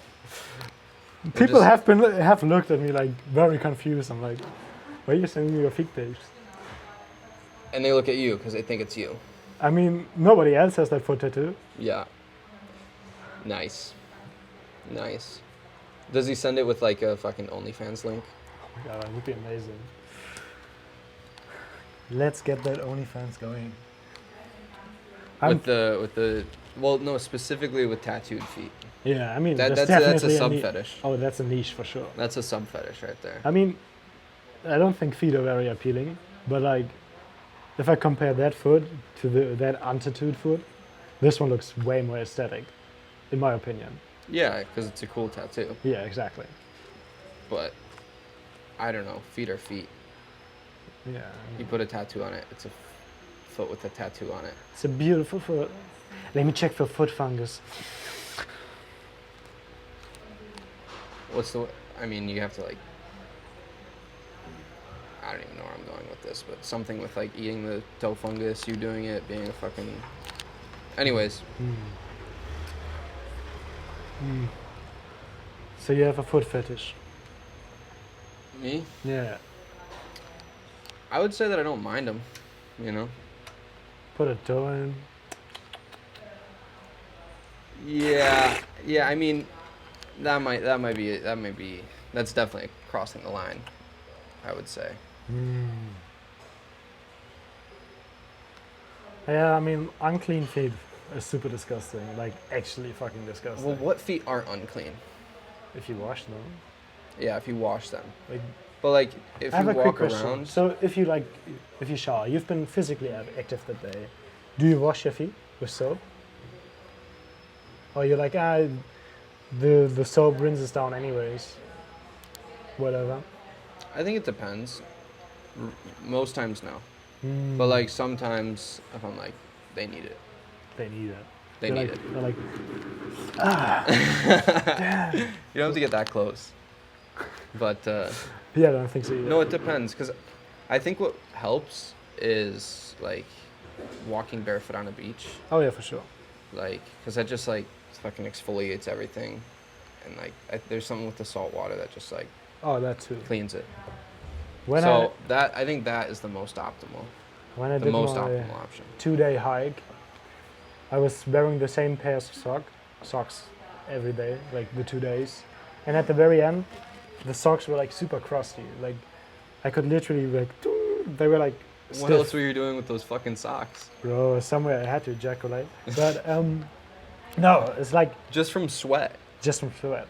It was like That's 38 amazing. degrees, no shade at all. I was sweating like crazy. Wow. It just turned into like a fucking salt rock. Yeah, literally, you had like these. At the end, when you're like, when it's super sweaty, you have like this salt thing. That's how my socks look, and my feet were fucking disgusting. They smelled so bad. Wow. I've never ran into that problem. Yeah, go hiking for 2 days. I mean, if I'm being honest, like I've gone periods of time without washing socks, for sure. Yeah, I mean, me too. But they've never gotten hard. There's a difference. I've had times where I was like traveling in the beginning and only sleeping in my tent, where I wore socks for like 3 days, and they didn't smell amazing, but they weren't disgusting. But 2 days of hiking, sweating super much. I was walking 30 kilometers a day, but like up, down, up, down, up, down, and my feet were like fucking drenched, literally drenched. Because they can't like and it all properly evaporates breathe. and the salt just stays. Yeah, exactly. Because in the shoes they can't breathe properly. Obviously, in these they can breathe more like hiking boots. Yeah. But they still can't properly breathe. Like Yeah. everything else on my body still can breathe. Yeah, it locks it all in. Beautiful. Yeah, it's like a fucking oven. You can make fucking chips out of your socks. Oh my god. Salted sock chips. Have you Salted sock sweat. Salted sweat sock. Wait. Salty sweat sock chips. That's a niche too. That's. You could sell this for like $100 a bag. That's At one least. of those collector items. They're like used panties. I have a friend. A female friend, who sold her panties for a period of time, and she made good money. Wow. Like how Online. used? How used? Like they could ask for certain things, but like not anything sexually done with them. With the, she didn't do anything sexual with the panties. It's like doing workout or something like that. And then you see it, have the God. smell contained, and they're like, Yeah, like the fact that I mean, did she say that? She's like, oh, it's not sexual. I don't do anything sexual in them. no, they're doing. Yeah, no, she didn't. That was like cross the line for her. But yeah, but like you have to understand the other end. Yeah, no, they're gonna jerk off with her for sure. Put it on the habit. I feel like that's interesting because like panties smell like sweat and piss after some time. I mean, I just They're pussy no juice. judgment, but I just think it's funny like saying that it's not like I wouldn't do anything sexual in it, but like that's the whole deal. But No, for the other person, it's a sexual enjoyment. Like Yeah. they're indulging in it.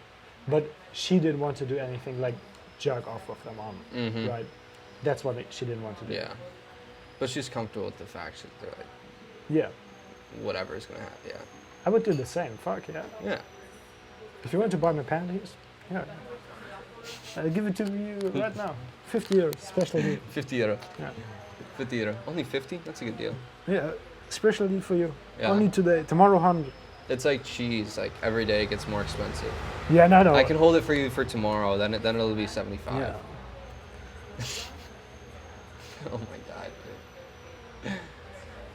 I mean, there are also people who buy like used socks too, from women primarily. Mm. There are all kinds of fetishes. All kinds.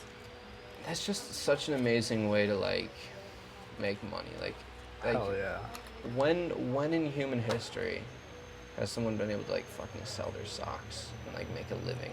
Bro, I think people back in the day, when like sexuality and like expressing yourself sexually was super repressed, people were fucked up as hell. I mean, guys were turned on by ankles.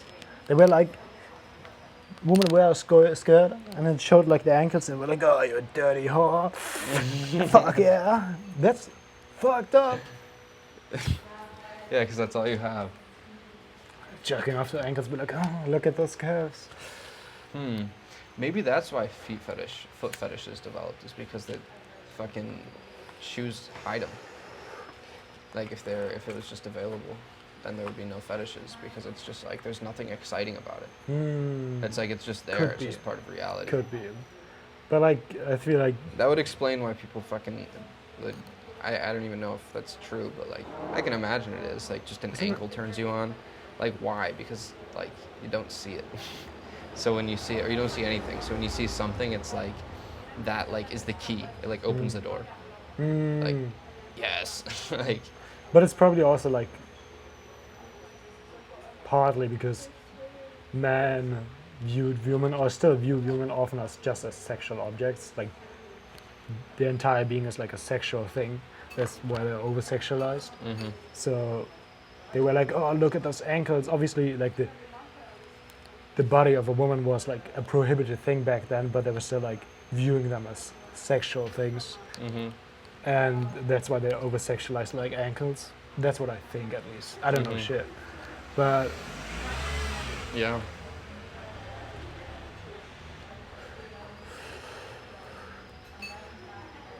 Weird subject. weird subject.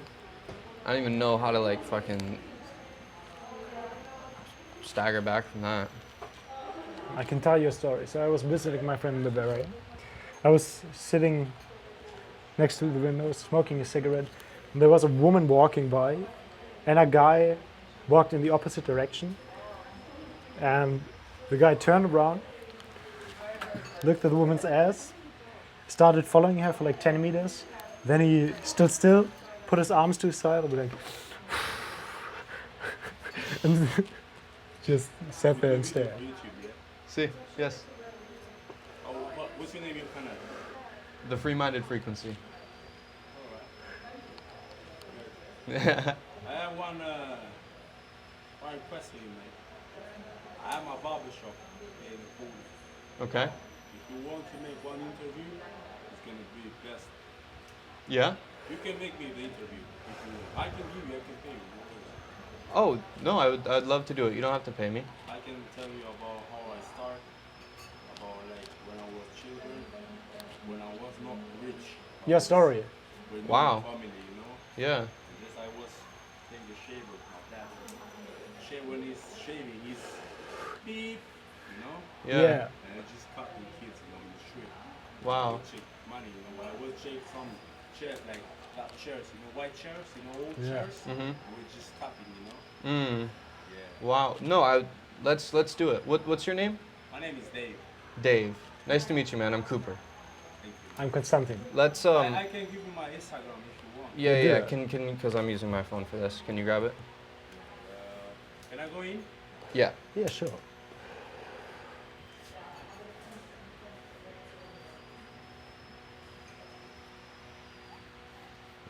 That's cool, man.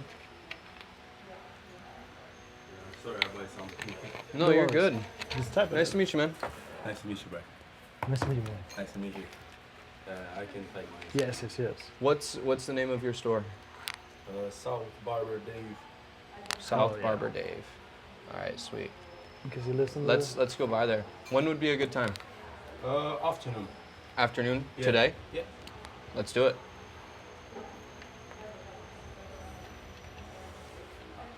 Can I sit? of course. Sit down. Thank you. Alright. Actually, that's my job.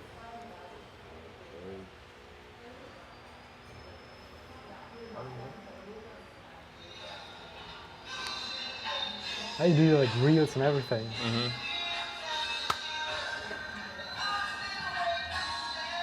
Hell yeah, man. Cool. Well, look, I'll head by later. Let's have a chat. It'd be cool. Seems like you got a good spot, man. Yeah. Cool. That's a nice shop. It looks very nice, man.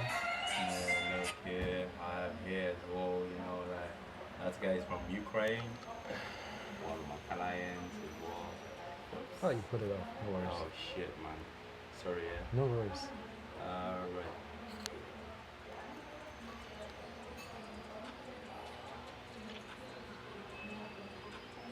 You do a nice job.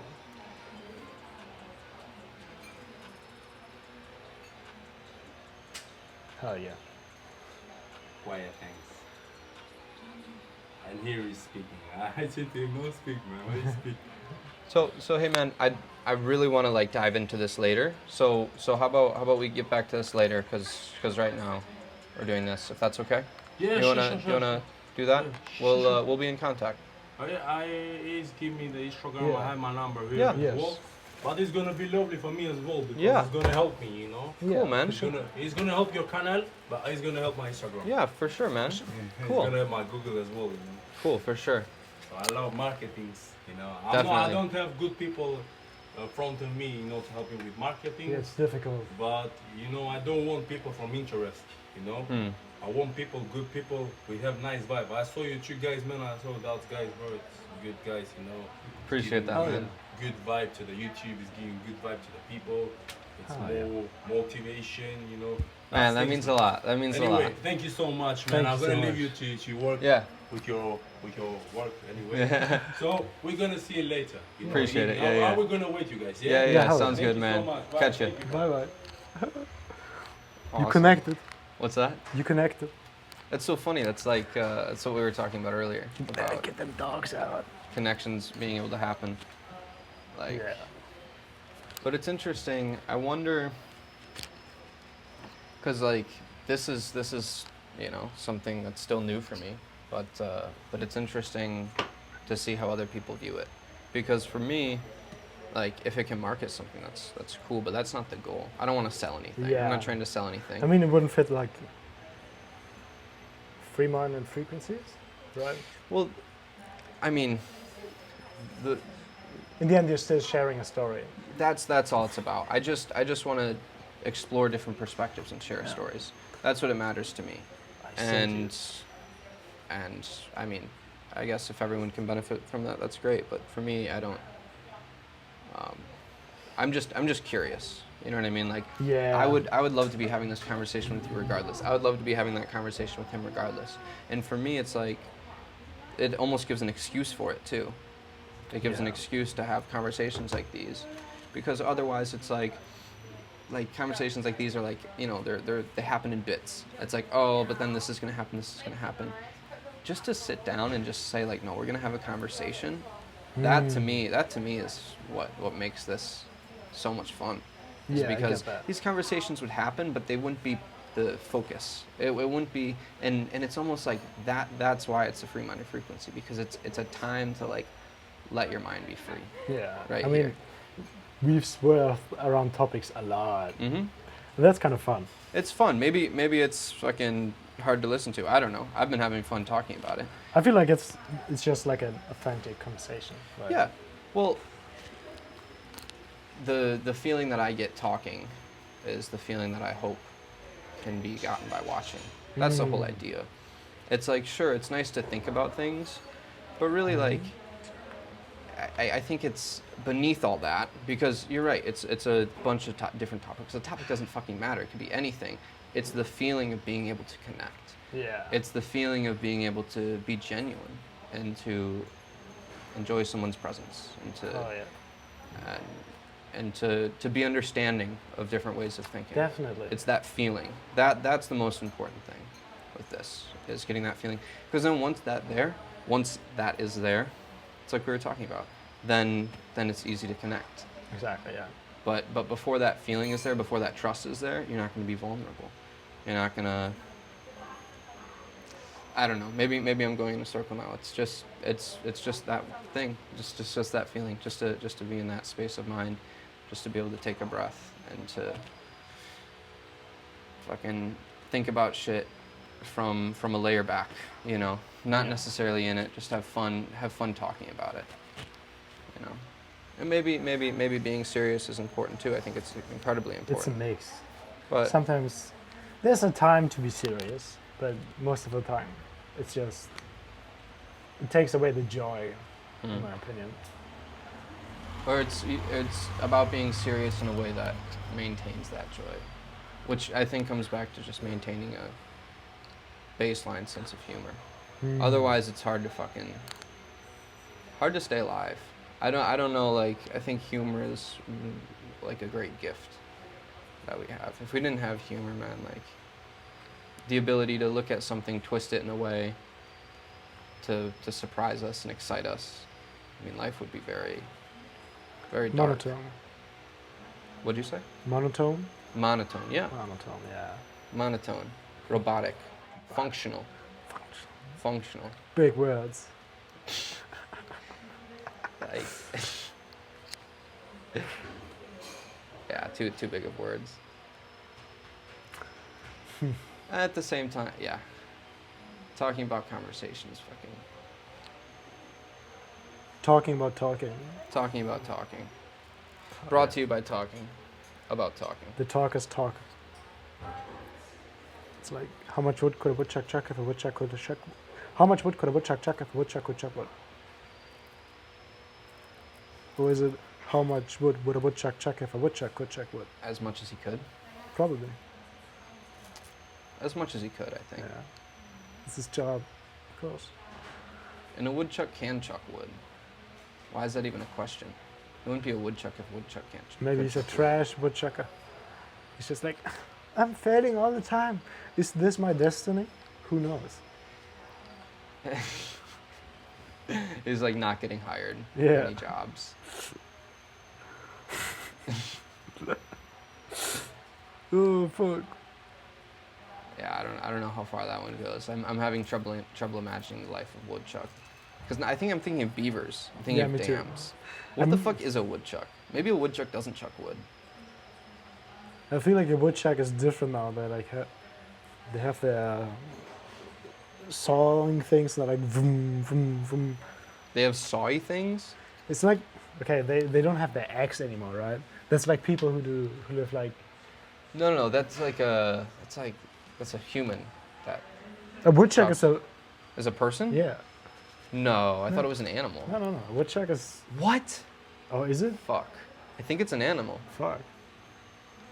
Oh, no, it's You okay. think it's a person cutting out a tree? Yeah, that's what I thought all the time. You're ruining my worldview. Oh, that's a fucking rodent. Look at him, showing his fucking palm. Is it a beaver? What's the difference between a woodchuck and a beaver? This is an existential problem. There's no way a woodchuck can't chuck wood. It's a. Why They're the would it best. be a woodchuck if it can't chuck wood? It's a difference. They're completely different creatures. They're both rodents. That's crazy. Why? Referred to as a land beaver. Okay, a land beaver. So they don't build dams, they build houses. They build houses for humans. Like, "Yeah, I need a kitchen. What are they doing with the wood if they're not using it in water? Like, they're probably fucking smart. They're building shit. Maybe construction workers are woodchucks in disguise. Yeah. Very elaborate costumes. Damn. Or maybe there's like a whole system of like woodchuck slaves. Like Child excuse me. labor. Fucking hell. Animal cruelty, animal labor, Damn these. animal woodchuck labor. And that's the real problem with building with wood, is because Deforestation made you're easy. supporting the slavery of woodchucks. Fucking hell. We need to change something. We need to do something against it. Yeah. Fast. Now. What could we do? Become woodchucks. Make it how you thought it was. Yeah. Become the woodchuck. Imagine you in a woodchuck costume and just chomping wood. Like there's a chainsaw, but it's attached to your face. Yeah, exactly. It's a very, very fast surgical procedure. Yeah. No worries. I'll do it for you for free. For free? Special deal. Only today. Oh, only today. The chainsaw for a face would be a great way to go through life. It's like your Pinocchio. Except every time you lie, you fucking like chop someone. Oh, no, not again! Mother, no! Mom asks you, "Did you smoke weed?" You're like, "No, Mom, I didn't." No, not again! It'd be the worst when you're eating. Like imagine eating with a chainsaw on your face. You don't even need to chew anymore. It's like just. That's true. Just buzz it up. You have to imagine it like this. You have like these little saw things. Oh, on it's your like teeth. Yeah. horizontal on your face. Yeah. Like where the lips are. Yeah. Like your lips turn into like saws. Yeah. Wait. But you can orient them. You can you can orient them straight forward, and then you can orient them down. Like with the fucking You're with just the like chainsaw blade. Putting in, you're eating a baguette, and you're just like. It's like bottle return, and then we'll start being able to like fucking just like fucking like recycle plastic bottles. Finally. Just put it into our cells. We need to make a business out of this. This is the next step of evolution. We have to integrate plastic into our more than we are now. We need to speed it up. We need to incorporate There's it into our genetics. microplastic and actual plastic. This bottle, we can take it. Just do it. Become plastic. Become the plastic you've always wished to be. Exactly. That's our slogan. And that's how we become shiny. Like it just shows up on our skin, just Shiny like little Pokemon. pieces of plastic. And soon we'll just become transparent. Imagine you It's can just superior. see the organs of a person. Yeah. Like, delicious liver. Until the organs turn into plastic. We're just completely plastic. But imagine that if like plastic could be alive. Like Plastic Man. This is the superhero that the fucking modern world needs. And Plastic Man goes around and he go. Okay, we're actually like writing a story here. So Plastic Man, right, like was born in a plastic recycling accident. And he's a combination of all the world's plastics. And only Plastic Man has the capacity to save the world from plastic pollution. Finally. So he goes around and he like, you know, those like plastic islands. Like he just like chills out on those plastic islands and just like eats everything. Just eats everything. And he doesn't shit either. He's like there's so much plastic like filled up his asshole. So he just like becomes bigger Plastic Man. And then once Plastic Man has eaten all the plastic, then we shoot him into space. Or he's big enough that he can just like jump into space. So boing. Yeah. Then that's how we start the first moon colonies. That's Oh my our God. first. Listen, so this is how it all ties together with the future of mankind. We're saving humanity for free. Plastic Man is saving humanity. We created Plastic Man. Plastic Man was created in an accident of plastic so diabolical that it can't be put into words. Exactly. Yeah. But he's been born. You know these plastic compressing machines where it's like recycled, Mhm. made into cubes. He fell into one. It was Mhm. in the cube, Yeah. and he was squished entirely, and all his body parts were. That's where we tie it into your story. So Just a some kid prologue. without any documents was just dropped into a plastic I'm facility. Plastic Man. Yes. It's you. The Oh. plastic is within you. Oh yeah. The plastic is within you. You can save it. Finally, I do it. No worries. Not free of charge though. Not free of charge. I'll take €2.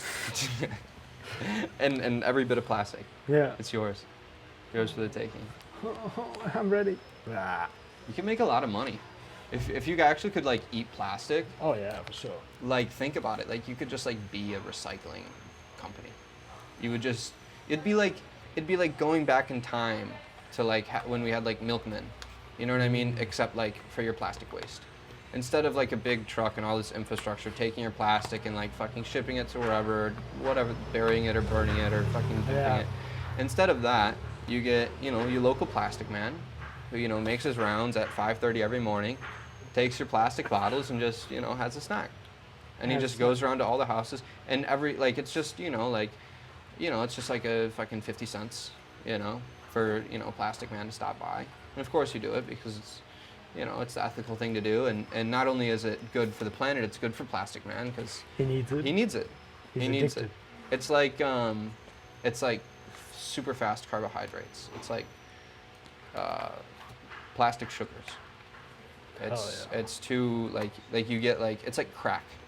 You get a couple moments of energy and then you need the next hit. So Plastic Man is scampering around all fucking cracked out into each house and you're like, okay, Plastic Man, Maybe Florida. have a bottle. Florida's full of plastic man. What is? Florida's full of Florida. plastic people. Hmm? Florida. They're cracked out. Oh That's yeah. what I heard. Wow. I think that could be a children's book. Plastic Man. Like, now that I'm saying it, like, I feel like it's already a thing. I feel like it exists already. I feel like we can, like, I mean, buy the book. I'm right in front of you. I am Plastic Man. But someone's written it. That's look my up, Look story. up Plastic. It's your story. It's my origin story. My plastic origin story. That's why because you were eating plastic in school. That's why you got bullied.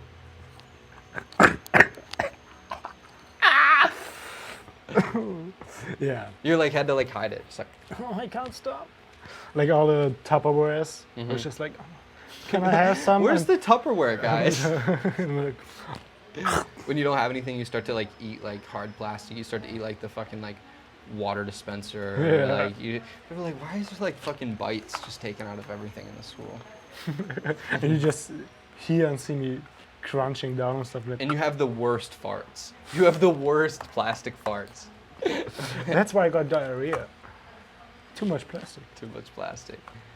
But no, it's like a constant like it's like being next to a coal plant, but for plastic. It's like being next to a like incinerator, Yeah. just for plastic. Oh. Plastic. Yeah, I think you need to tone down the plastic, man. Nah. The plastic loves me and I love the plastic. Oh goodness. This also looks very delicious right now. Oh no. Also the phone, this. What's that? It's just all gonna be consumed. Every single bit of it. Every single bit. I can't stop. It's just like, give it to me. I think this is a prime example of this midday heat, Shenanigans. not shenanigans, just like mental disability. Mental disability. Like, I think it's like being drunk a little bit. Because Am I gonna get disability support now? for This. eating, for this, disability support, Yeah. you want fucking benefits. Give me the benefits. I want reparations. I want disability support. I want everything. Thank you very much. We're gonna do what we can for you, Oh, thanks, but boss. I don't know what to promise you. What? Yesterday you told me you were gonna make it work. How could you? How could you? I don't remember that yesterday, but I believe you. I mean, we'll see what we can do, but you have to be more entertaining. If you're like, I have to be honest right now, you're not meeting the entertainment capacity for these benefits. I'm I need to sorry. see more of a return on my investment. What's So, your investment? your fucking benefits, motherfucker. You gotta give me something for that. Can give you like a wet handshake. A wet handshake. It's like Give me one of those crusty socks. That's all It's just, I need those chips. I need those chips. Have you seen the guy who like cut off from his soul the callus Mm-hmm. in the form of a chip, then fried it and put it in a bag of chips and gave it to a friend and he ate it? He was like, what's this? Wow. Was that you? Yeah. Jesus Christ, man. And you were that friend. Fuck. I want another one. They're addicting. I put a shit of MSG in them, so they're delicious. You fried him in MSG. Yeah, and you're like, what is this umami Like, taste? I just have a fucking psychedelic trip on MSG. Yeah, I dropped acid on them too. No, but have you heard of that? Like people getting MSG poisoning? No, Have you heard stories of that? no. I think it's more common in like Asia because they fucking just cook with like bags of the shit. Like they just have bags of it and they pour it in. And how does it affect you, like MSG poisoning? I've never gotten it, but I've heard stories of like hallucinations and like fucking sweating and like seeing double or like seeing purple or like dying from water, not being able to focus on anything else. A friend of mine told me a story of when his friend got MSG poisoning at some, with some food, and he thought that he was like dosed with acid, and he was like flipping out, my friend, and he like was not. He was like, "You fucking dosed me," and like was not calming down, or like was fucking out of it, like psychotic type shit. So, anyways, That sounds make sure interesting. you fry it with a good bit of MSG. Of course. I think they can be good experiences. It's fucked up. Just Yeah, drugging man. people with my MSG feed. Yeah, man. That's crazy. That's crazy. It just is a flavor enhancer. Just Yeah. a fucking chemical that it's just put in everything. I mean, you can, like originally, people got it from algae. Really? Yeah, I don't know how exactly they were processed, but you can get it from it's algae, right? Algae. Yeah. That's how I did it first in Japan, you know? Tell me more. That's it. That's all you know. That's all you know. It was first algae, and then they figured out a way to synthesize it, I'm assuming. The good old glutamate. Man, it's just sad, like as a planet, what we are like consuming, like as a species, what we are consuming. You know what I mean? Like, what are the long-term effects of that on our genetic, like on it? Maybe we'll adapt to it, I think we'll adapt to it. but like it's gonna take a long time, and until Yeah, I then, mean, we're all gonna obviously. be fucked up. And then the problem is when we adapt to it, we'll be fucked. Like if we like can't eat normal food, like we need it to be ultra processed because we just like our metabolism is just like tuned in and to like get this like weird scattering of shit nutrients and like make it into something. So you get a complete nutrients and you just fucking like vomit or something. Possibly. That's 1,000 years if we make it that far. If we make it that far, if the human species is still thriving like now. Yeah. Well, it's already addictive. That shit's already addictive. It's I mean, like, yeah. If you're used to eating processed food, you eat normal food, and you're like, your body doesn't know what to do with it. And maybe you feel sustained, but you still crave something else. Would you say it's worse in the US? For sure. Oh, okay. I mean, I don't know. I think it's everywhere, but maybe like just in general, maybe a higher percentage of people, along with a overall lower quality in ingredients, especially like fucking grain. But I don't know. I think the problem exists everywhere, Yeah, definitely. and yeah, it's strange because we're losing the medicinal quality of our food and the nutritional quality. then we have to supplement it with shit. It's so weird. It's so weird. It's like you fucking cut out everything to get to the solution, and then you have to like go back in and fill everything in. But it's like, it's not wholesome. It's just like fucking like plug and play, but it's not right. It doesn't feel right. It doesn't feel right at all. And what's crazy is to get the opportunity to eat something like good. When I say good, like grown locally, or like a good variety of something, like real tomatoes, fucking like, I don't know, real cheese, real milk, fucking like real bread, like shit that's like baked right there. It can be the simplest thing, but it's like, fuck, this is so good.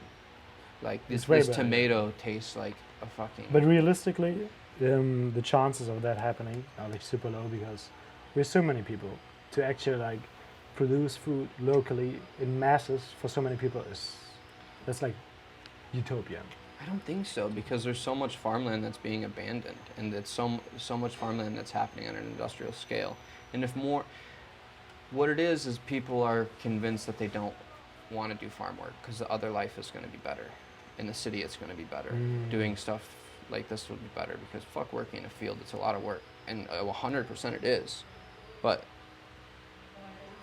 our generation, the generation before us, is like, fuck that, like that work sucks. It's like hard work, whatever. But I mean, I know some people that live like that, and it's just life, and I respect the hell out of it. But imagine it's like every day is just a day. Every day you wake up at the same time, fucking milk the cows, fucking take them to water, feed the pigs, then you're like doing whatever tasks you have to do for the day. But Whether that in it's itself is harvesting or already planting utopian something. because that would mean that the modern world we live in right now, we would have to give it up. Because if we're like 8 billion people, it's in English billion, right? Yeah. Yeah, 8 billion people to sustain that.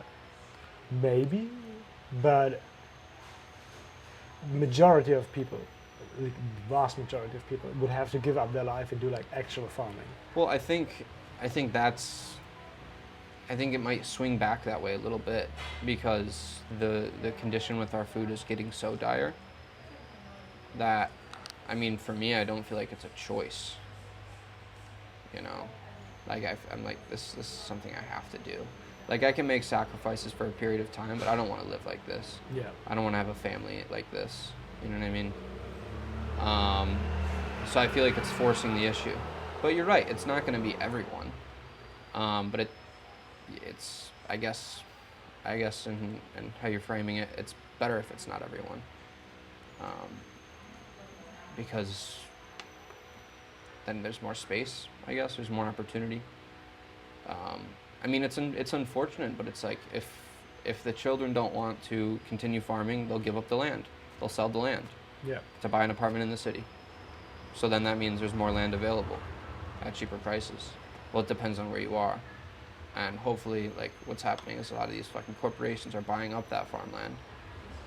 But I think it's important as individuals that, like, and maybe this is just my frame of mind because I've been introduced to a lot of frames of mind that are like, fuck, you don't need to own the land just to occupy it. Just live there. Yeah. Fuck owning it. And if you're not really causing too much of a ruckus, if the people around you tolerate you, probably nothing's gonna happen. But I don't know, it depends on where you are. I see that much less likely happening in the States. Just because property ownership is like a big, There's a lot of private land, right? yeah, it's weird to think of like occupying a space. Even the way like, what I find fascinating in Italian it's called centro sociale, which literally means social center. But in English, like the term we have for it is like a squat. People are squatting in a house. But there's totally different connotations because when I think of squats, I think of an individual person, going into a home. And there's much more negative connotation with it. Yeah. If you think about it, because it's from the perspective of the owner of the property, feeling like his property is being devalued, and of course that's 100% valid.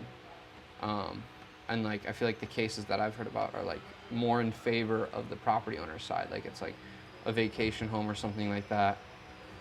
But like Centro Sociale is like in Italy, there's so many places that are just old as fuck. These old ruins, these old churches just in these cities that nothing is happening to. And that the community just takes back and uses as a third space, like a safe space. And it's fucking awesome. Yeah, that's awesome. It's...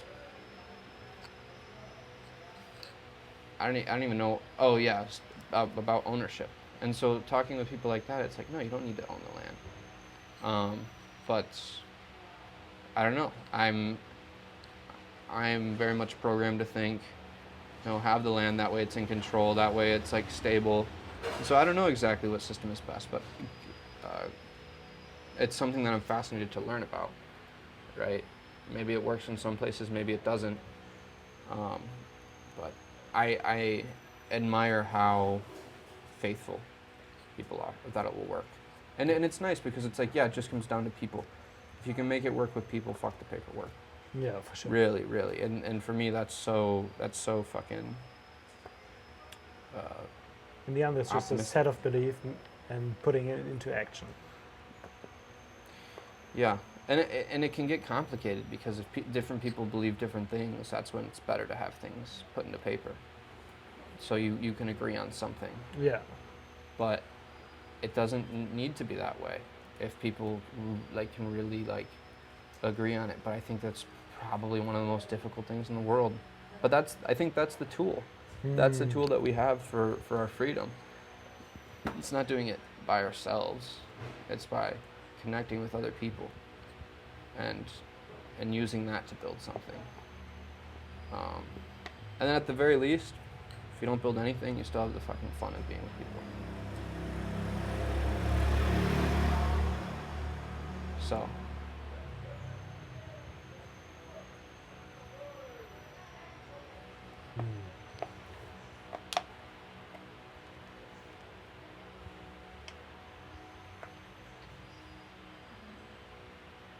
I mean, at the very least, it's all fun to think about these things. Even if none of it happens. Like, there's so many things that I want to do, There's so many things you want to do and experience. It's like almost overwhelming sometimes. Yeah.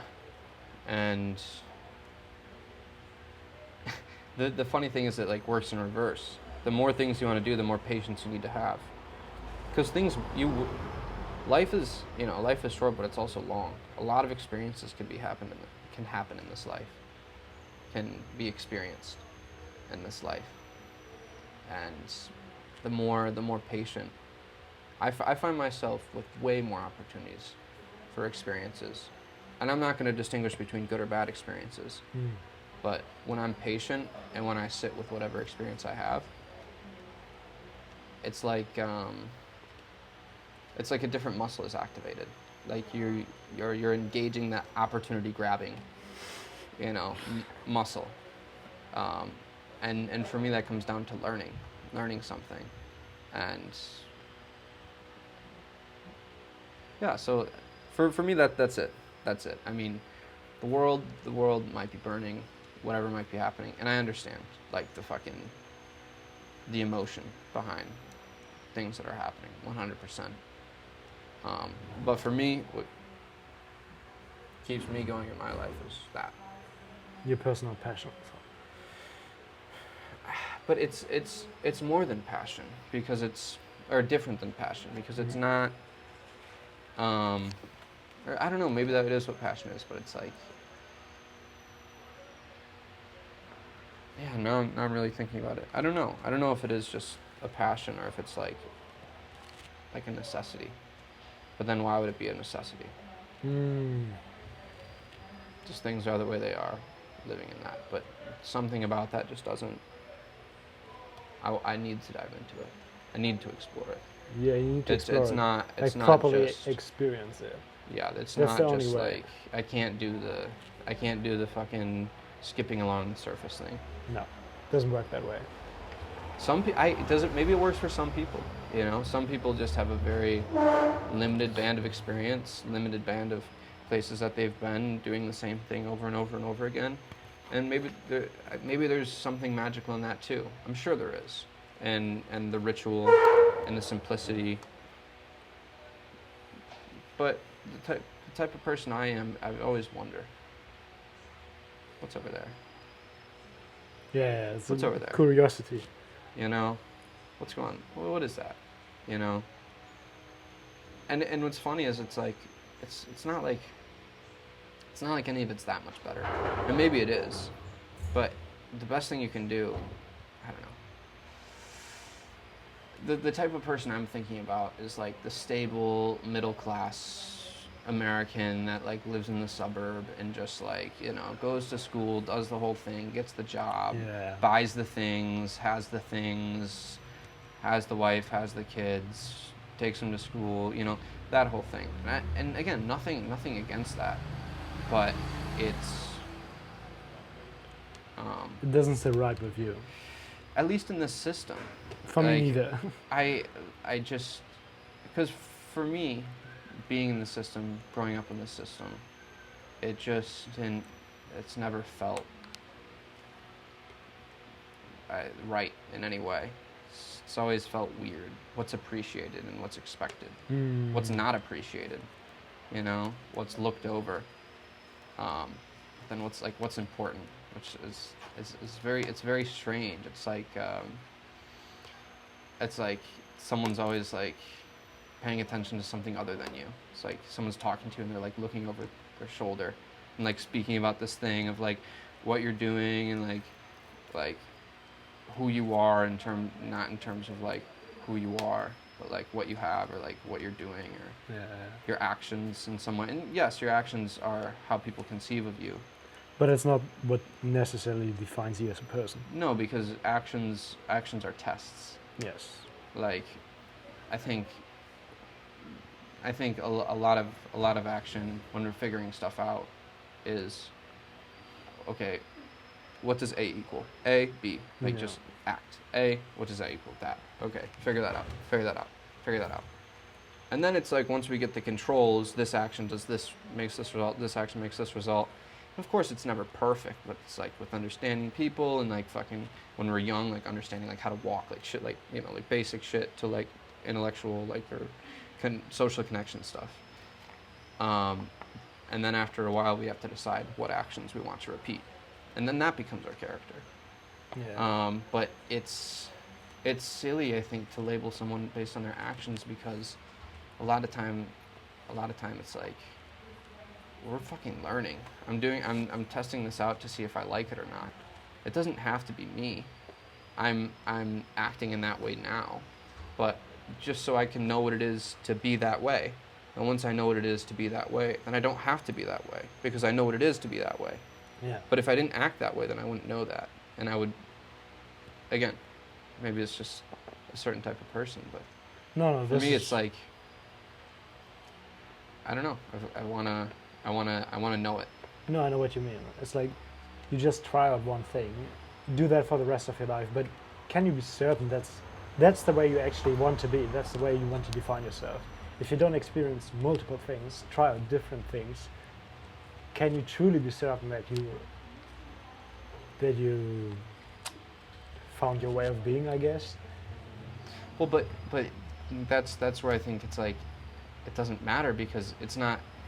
I think finding your way of being is just a way of thinking to make your way of being. And if you settle into a way of being that you're always been in, you make that your way of being, and it's the same. It's just your way of being. It's just this way. And I think you can live perfectly happy lives that way. Maybe like, I don't know, I'm almost envious, you know, to like be able to live so simply.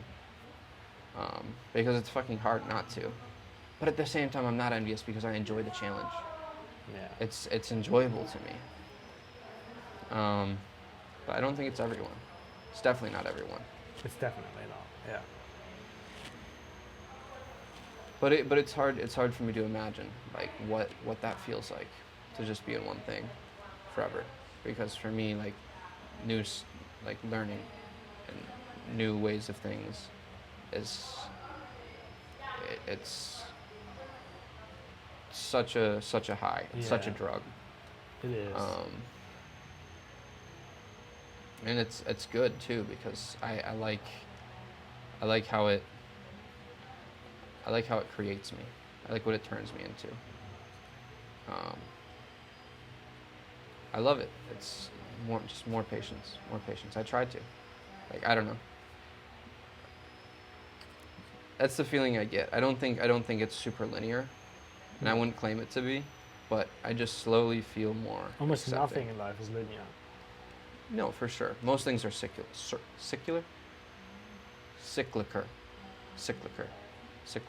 Fuck, man. Words are hard. English is tough. Yeah. Cyclical. Yes. A lot of things in life are cyclical. That's the word. That's the word. But yeah, but then you shoot out and you go somewhere else. You might circle around a little bit more, but I don't know. Seeing it as fun is what makes it fun. And Like, interesting. yeah. But going back to that, it is interesting because you're right. I think the same way too. It's like, oh no, I'm finding it. I'm finding my way of being. It's out there. I'm finding it. But it's just something we're creating as we search for it. Because it is nothing. It's just something we decide to create. Like, we take pieces of this and that, but we're the ones creating it, creating how we want to live, That's true. creating how we want to think. You create your own reality. To some degree. No, 100%, but on different levels. Yeah. Like, I think when I hear that quote most, I think of just like mentality, like you know, like optimism or pessimism. No, I mean That's in how a you create. literal sense too.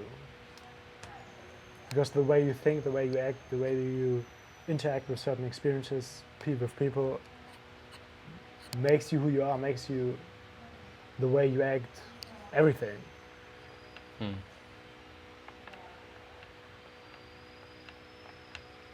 For example, if you hadn't chosen to go to Europe, you wouldn't have experienced so many things, and you would have obviously, like, this experience formed you in a certain way. Obviously, I don't know exactly what you did, what you experienced, but you would have definitely been still a different person, acted differently, probably. Yeah, I think. Well, it depends.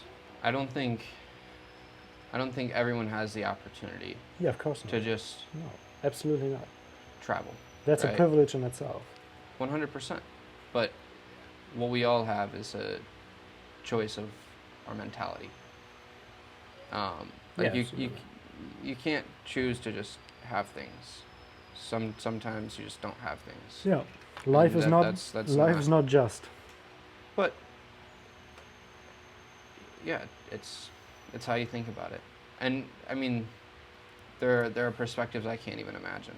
Like, Oh yeah, for sure. and I always assumed, like, especially like at the very, like, lowest levels, or the levels that are struggling the most, like, just to survive.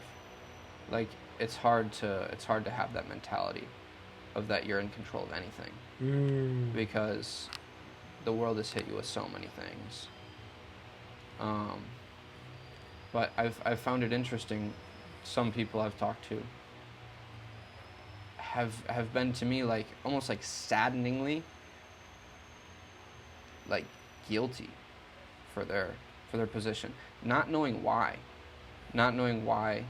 like, they're in such a rough position, like, and I wouldn't assume it has anything to do with their fault, you know.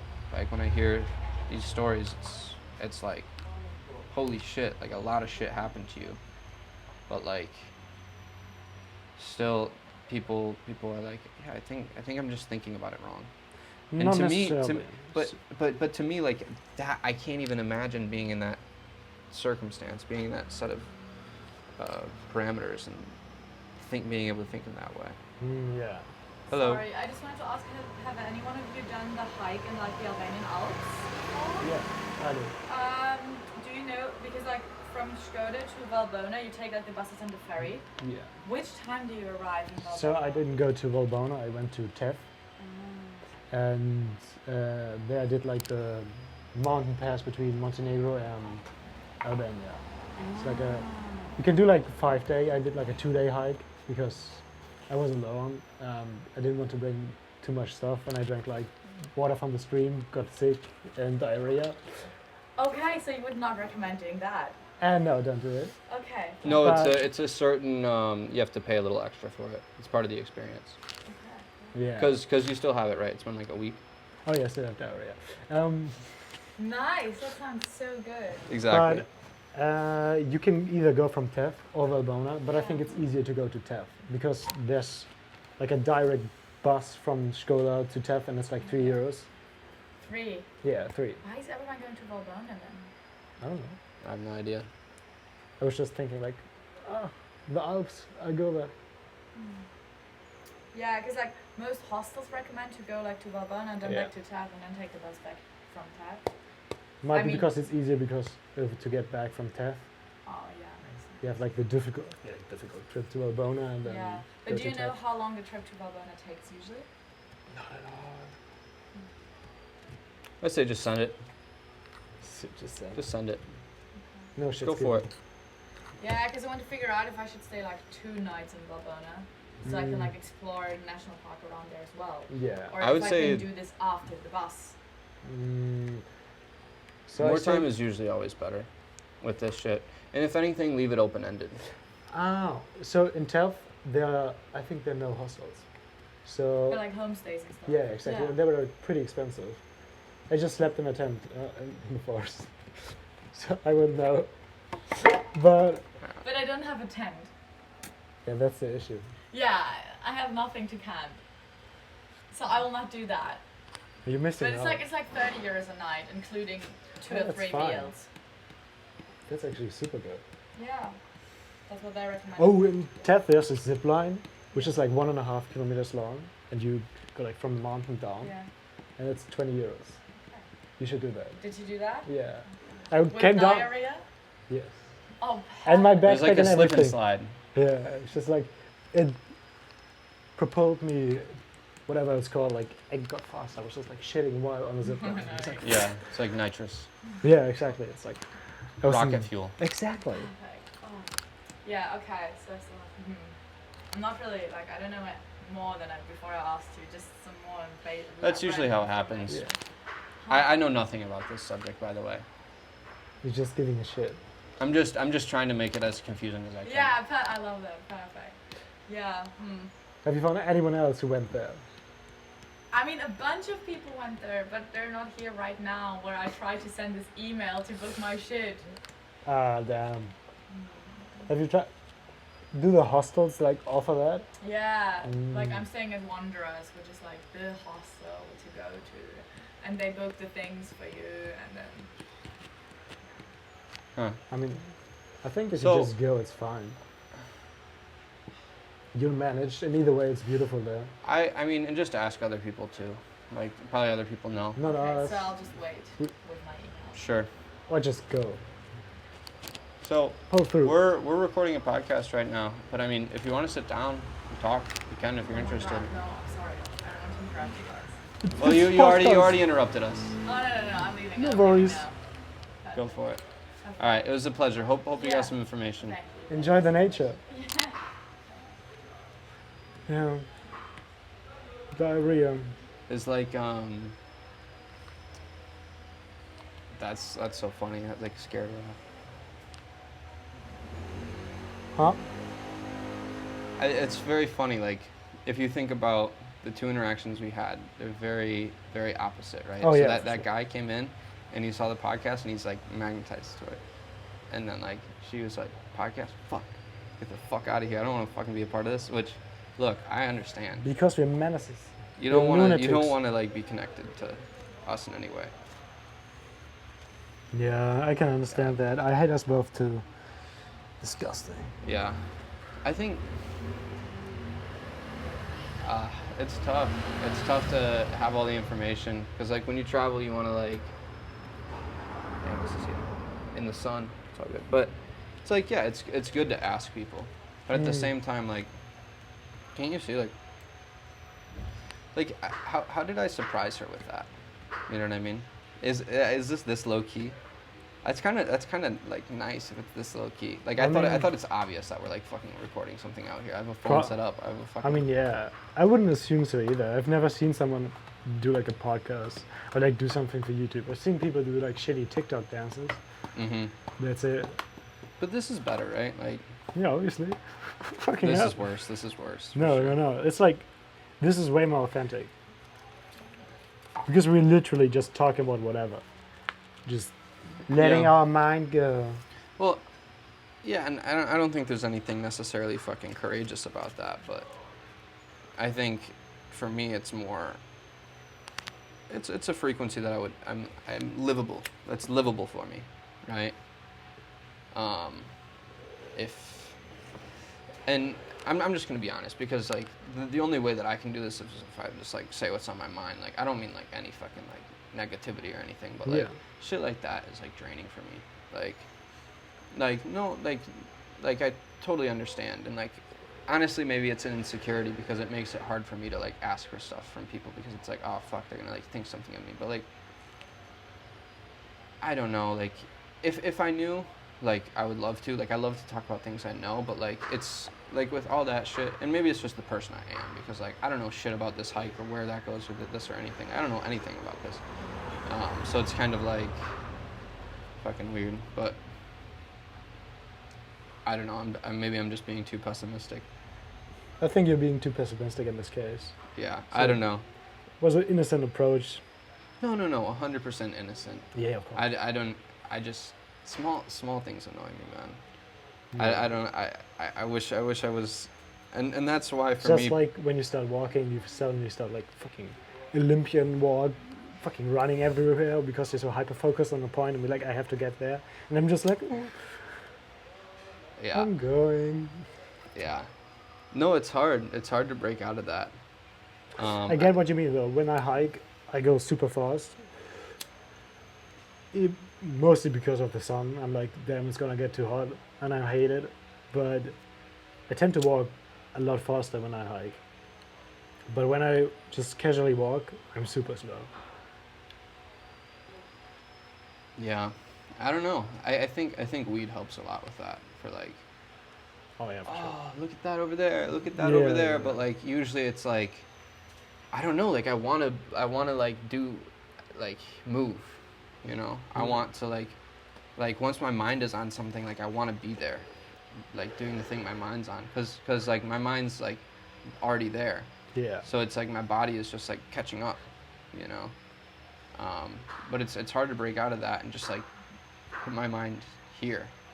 And I think what's helped me a lot is like having negative expectations, or sorry, having negative things happen, and having to shift my expectations to say, okay, well, I thought it was gonna be good, now it's not good, and that is a perfect lesson for why you shouldn't expect it. Because when you expect it, you're setting, it's like I'm fucking like, you know, pulling back the fucking arrow to fucking launch disappointment. You know, you're just fucking setting it right up. Like if you don't have any expectations, if it's what it is, then it's what it is, and you're Yeah, gonna fucking things make the just most come. of it. Yeah, there's always a fucking way to make some fun somehow. Yeah, And I consider myself lucky to not be in fucking situations where, because I assume there are situations where it's impossible to make fun. Yeah, absolutely. I'm lucky enough to never have gone that far, but to be in some pretty uncomfortable situations and go through that lesson of, or that, you know, experience of, oh, time to, you know, ratchet it back and just be here. And that's why negativity is very powerful and very good. And in certain situations, or it can be made very good, because otherwise it takes a lot of energy to learn how to be patient. It takes a lot of energy to learn these things. It's very hard to understand how they affect us. Yeah. But when it's shit, when there's shit happening, like, it's right there. That feeling's right there. That understanding's right there. It's getting fucking hot. It is. Are you like when you travel? Are you a planner No. to any degree? No. Especially not like most of the time we do sleep outside. That's smart. So I can't really plan because I end up wherever, because I first need to find a place to sleep. Especially like when I hitchhike. I haven't been hitchhiking on this trip, but when you hitchhike you can't plan it all, right? Because you can't expect like, okay, I arrived there today. Because it's in the hand of other people. If they pick you up, if they put their trust in you and want to take you into their car, because obviously you have to trust the person, right? I could be a serial killer. But no, I can't plan that. For this plan, I have to plan a bit more because I have to arrive in Istanbul on the 19th of September because of my flight. But otherwise, nah. It's just you have an endpoint. Yeah, I have an endpoint. Yeah. I think that's all you need. You just fucking like set an endpoint. Just like whatever happens in between happens in between. Exactly. Yeah, like I knew I was gonna go Italy and Albania. That's all I knew. Fair enough. Is it too hot, you think? Are you checking out? It's not too hot. I'm just noticing it. Yeah, definitely. I mean, maybe we should grab some water too. Yeah, we haven't really drank anything since like 2 hours. Fair enough. Damn, we've been fucking like shitting out of our asses for 2 hours and 30 minutes.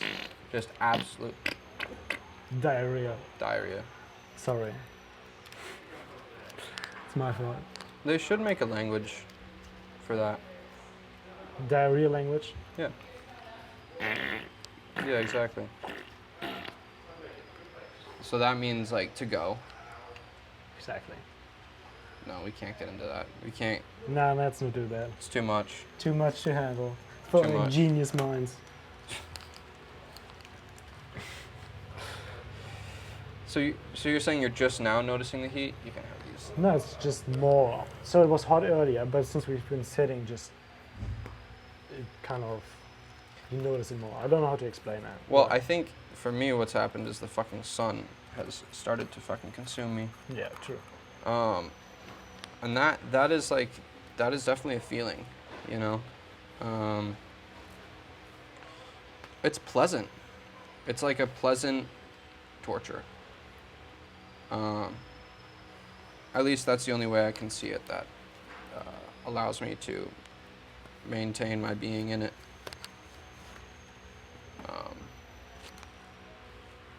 I don't know. You think we exhausted it? You think there's anything more? I don't think so. We've explored all kinds of terrain. We have explored all kinds of terrain. We went from the fucking rainforest to the desert. Rainforest to the desert. Yeah, I have to be honest. I think I'm checking out. Oh yeah. But maybe this would assist. But honestly, I think we'll call it here, man. I mean, it's been good. If you want to do it, like again, like, or what we could do the three of us with him, you know. Ah, that's. Anyways, we'll figure that out. I was later. confused. It's been good, man. We'll It's call been it good. here. Thank you, man. I appreciate this. I appreciate it too. Cool. Bada bing, bada boom.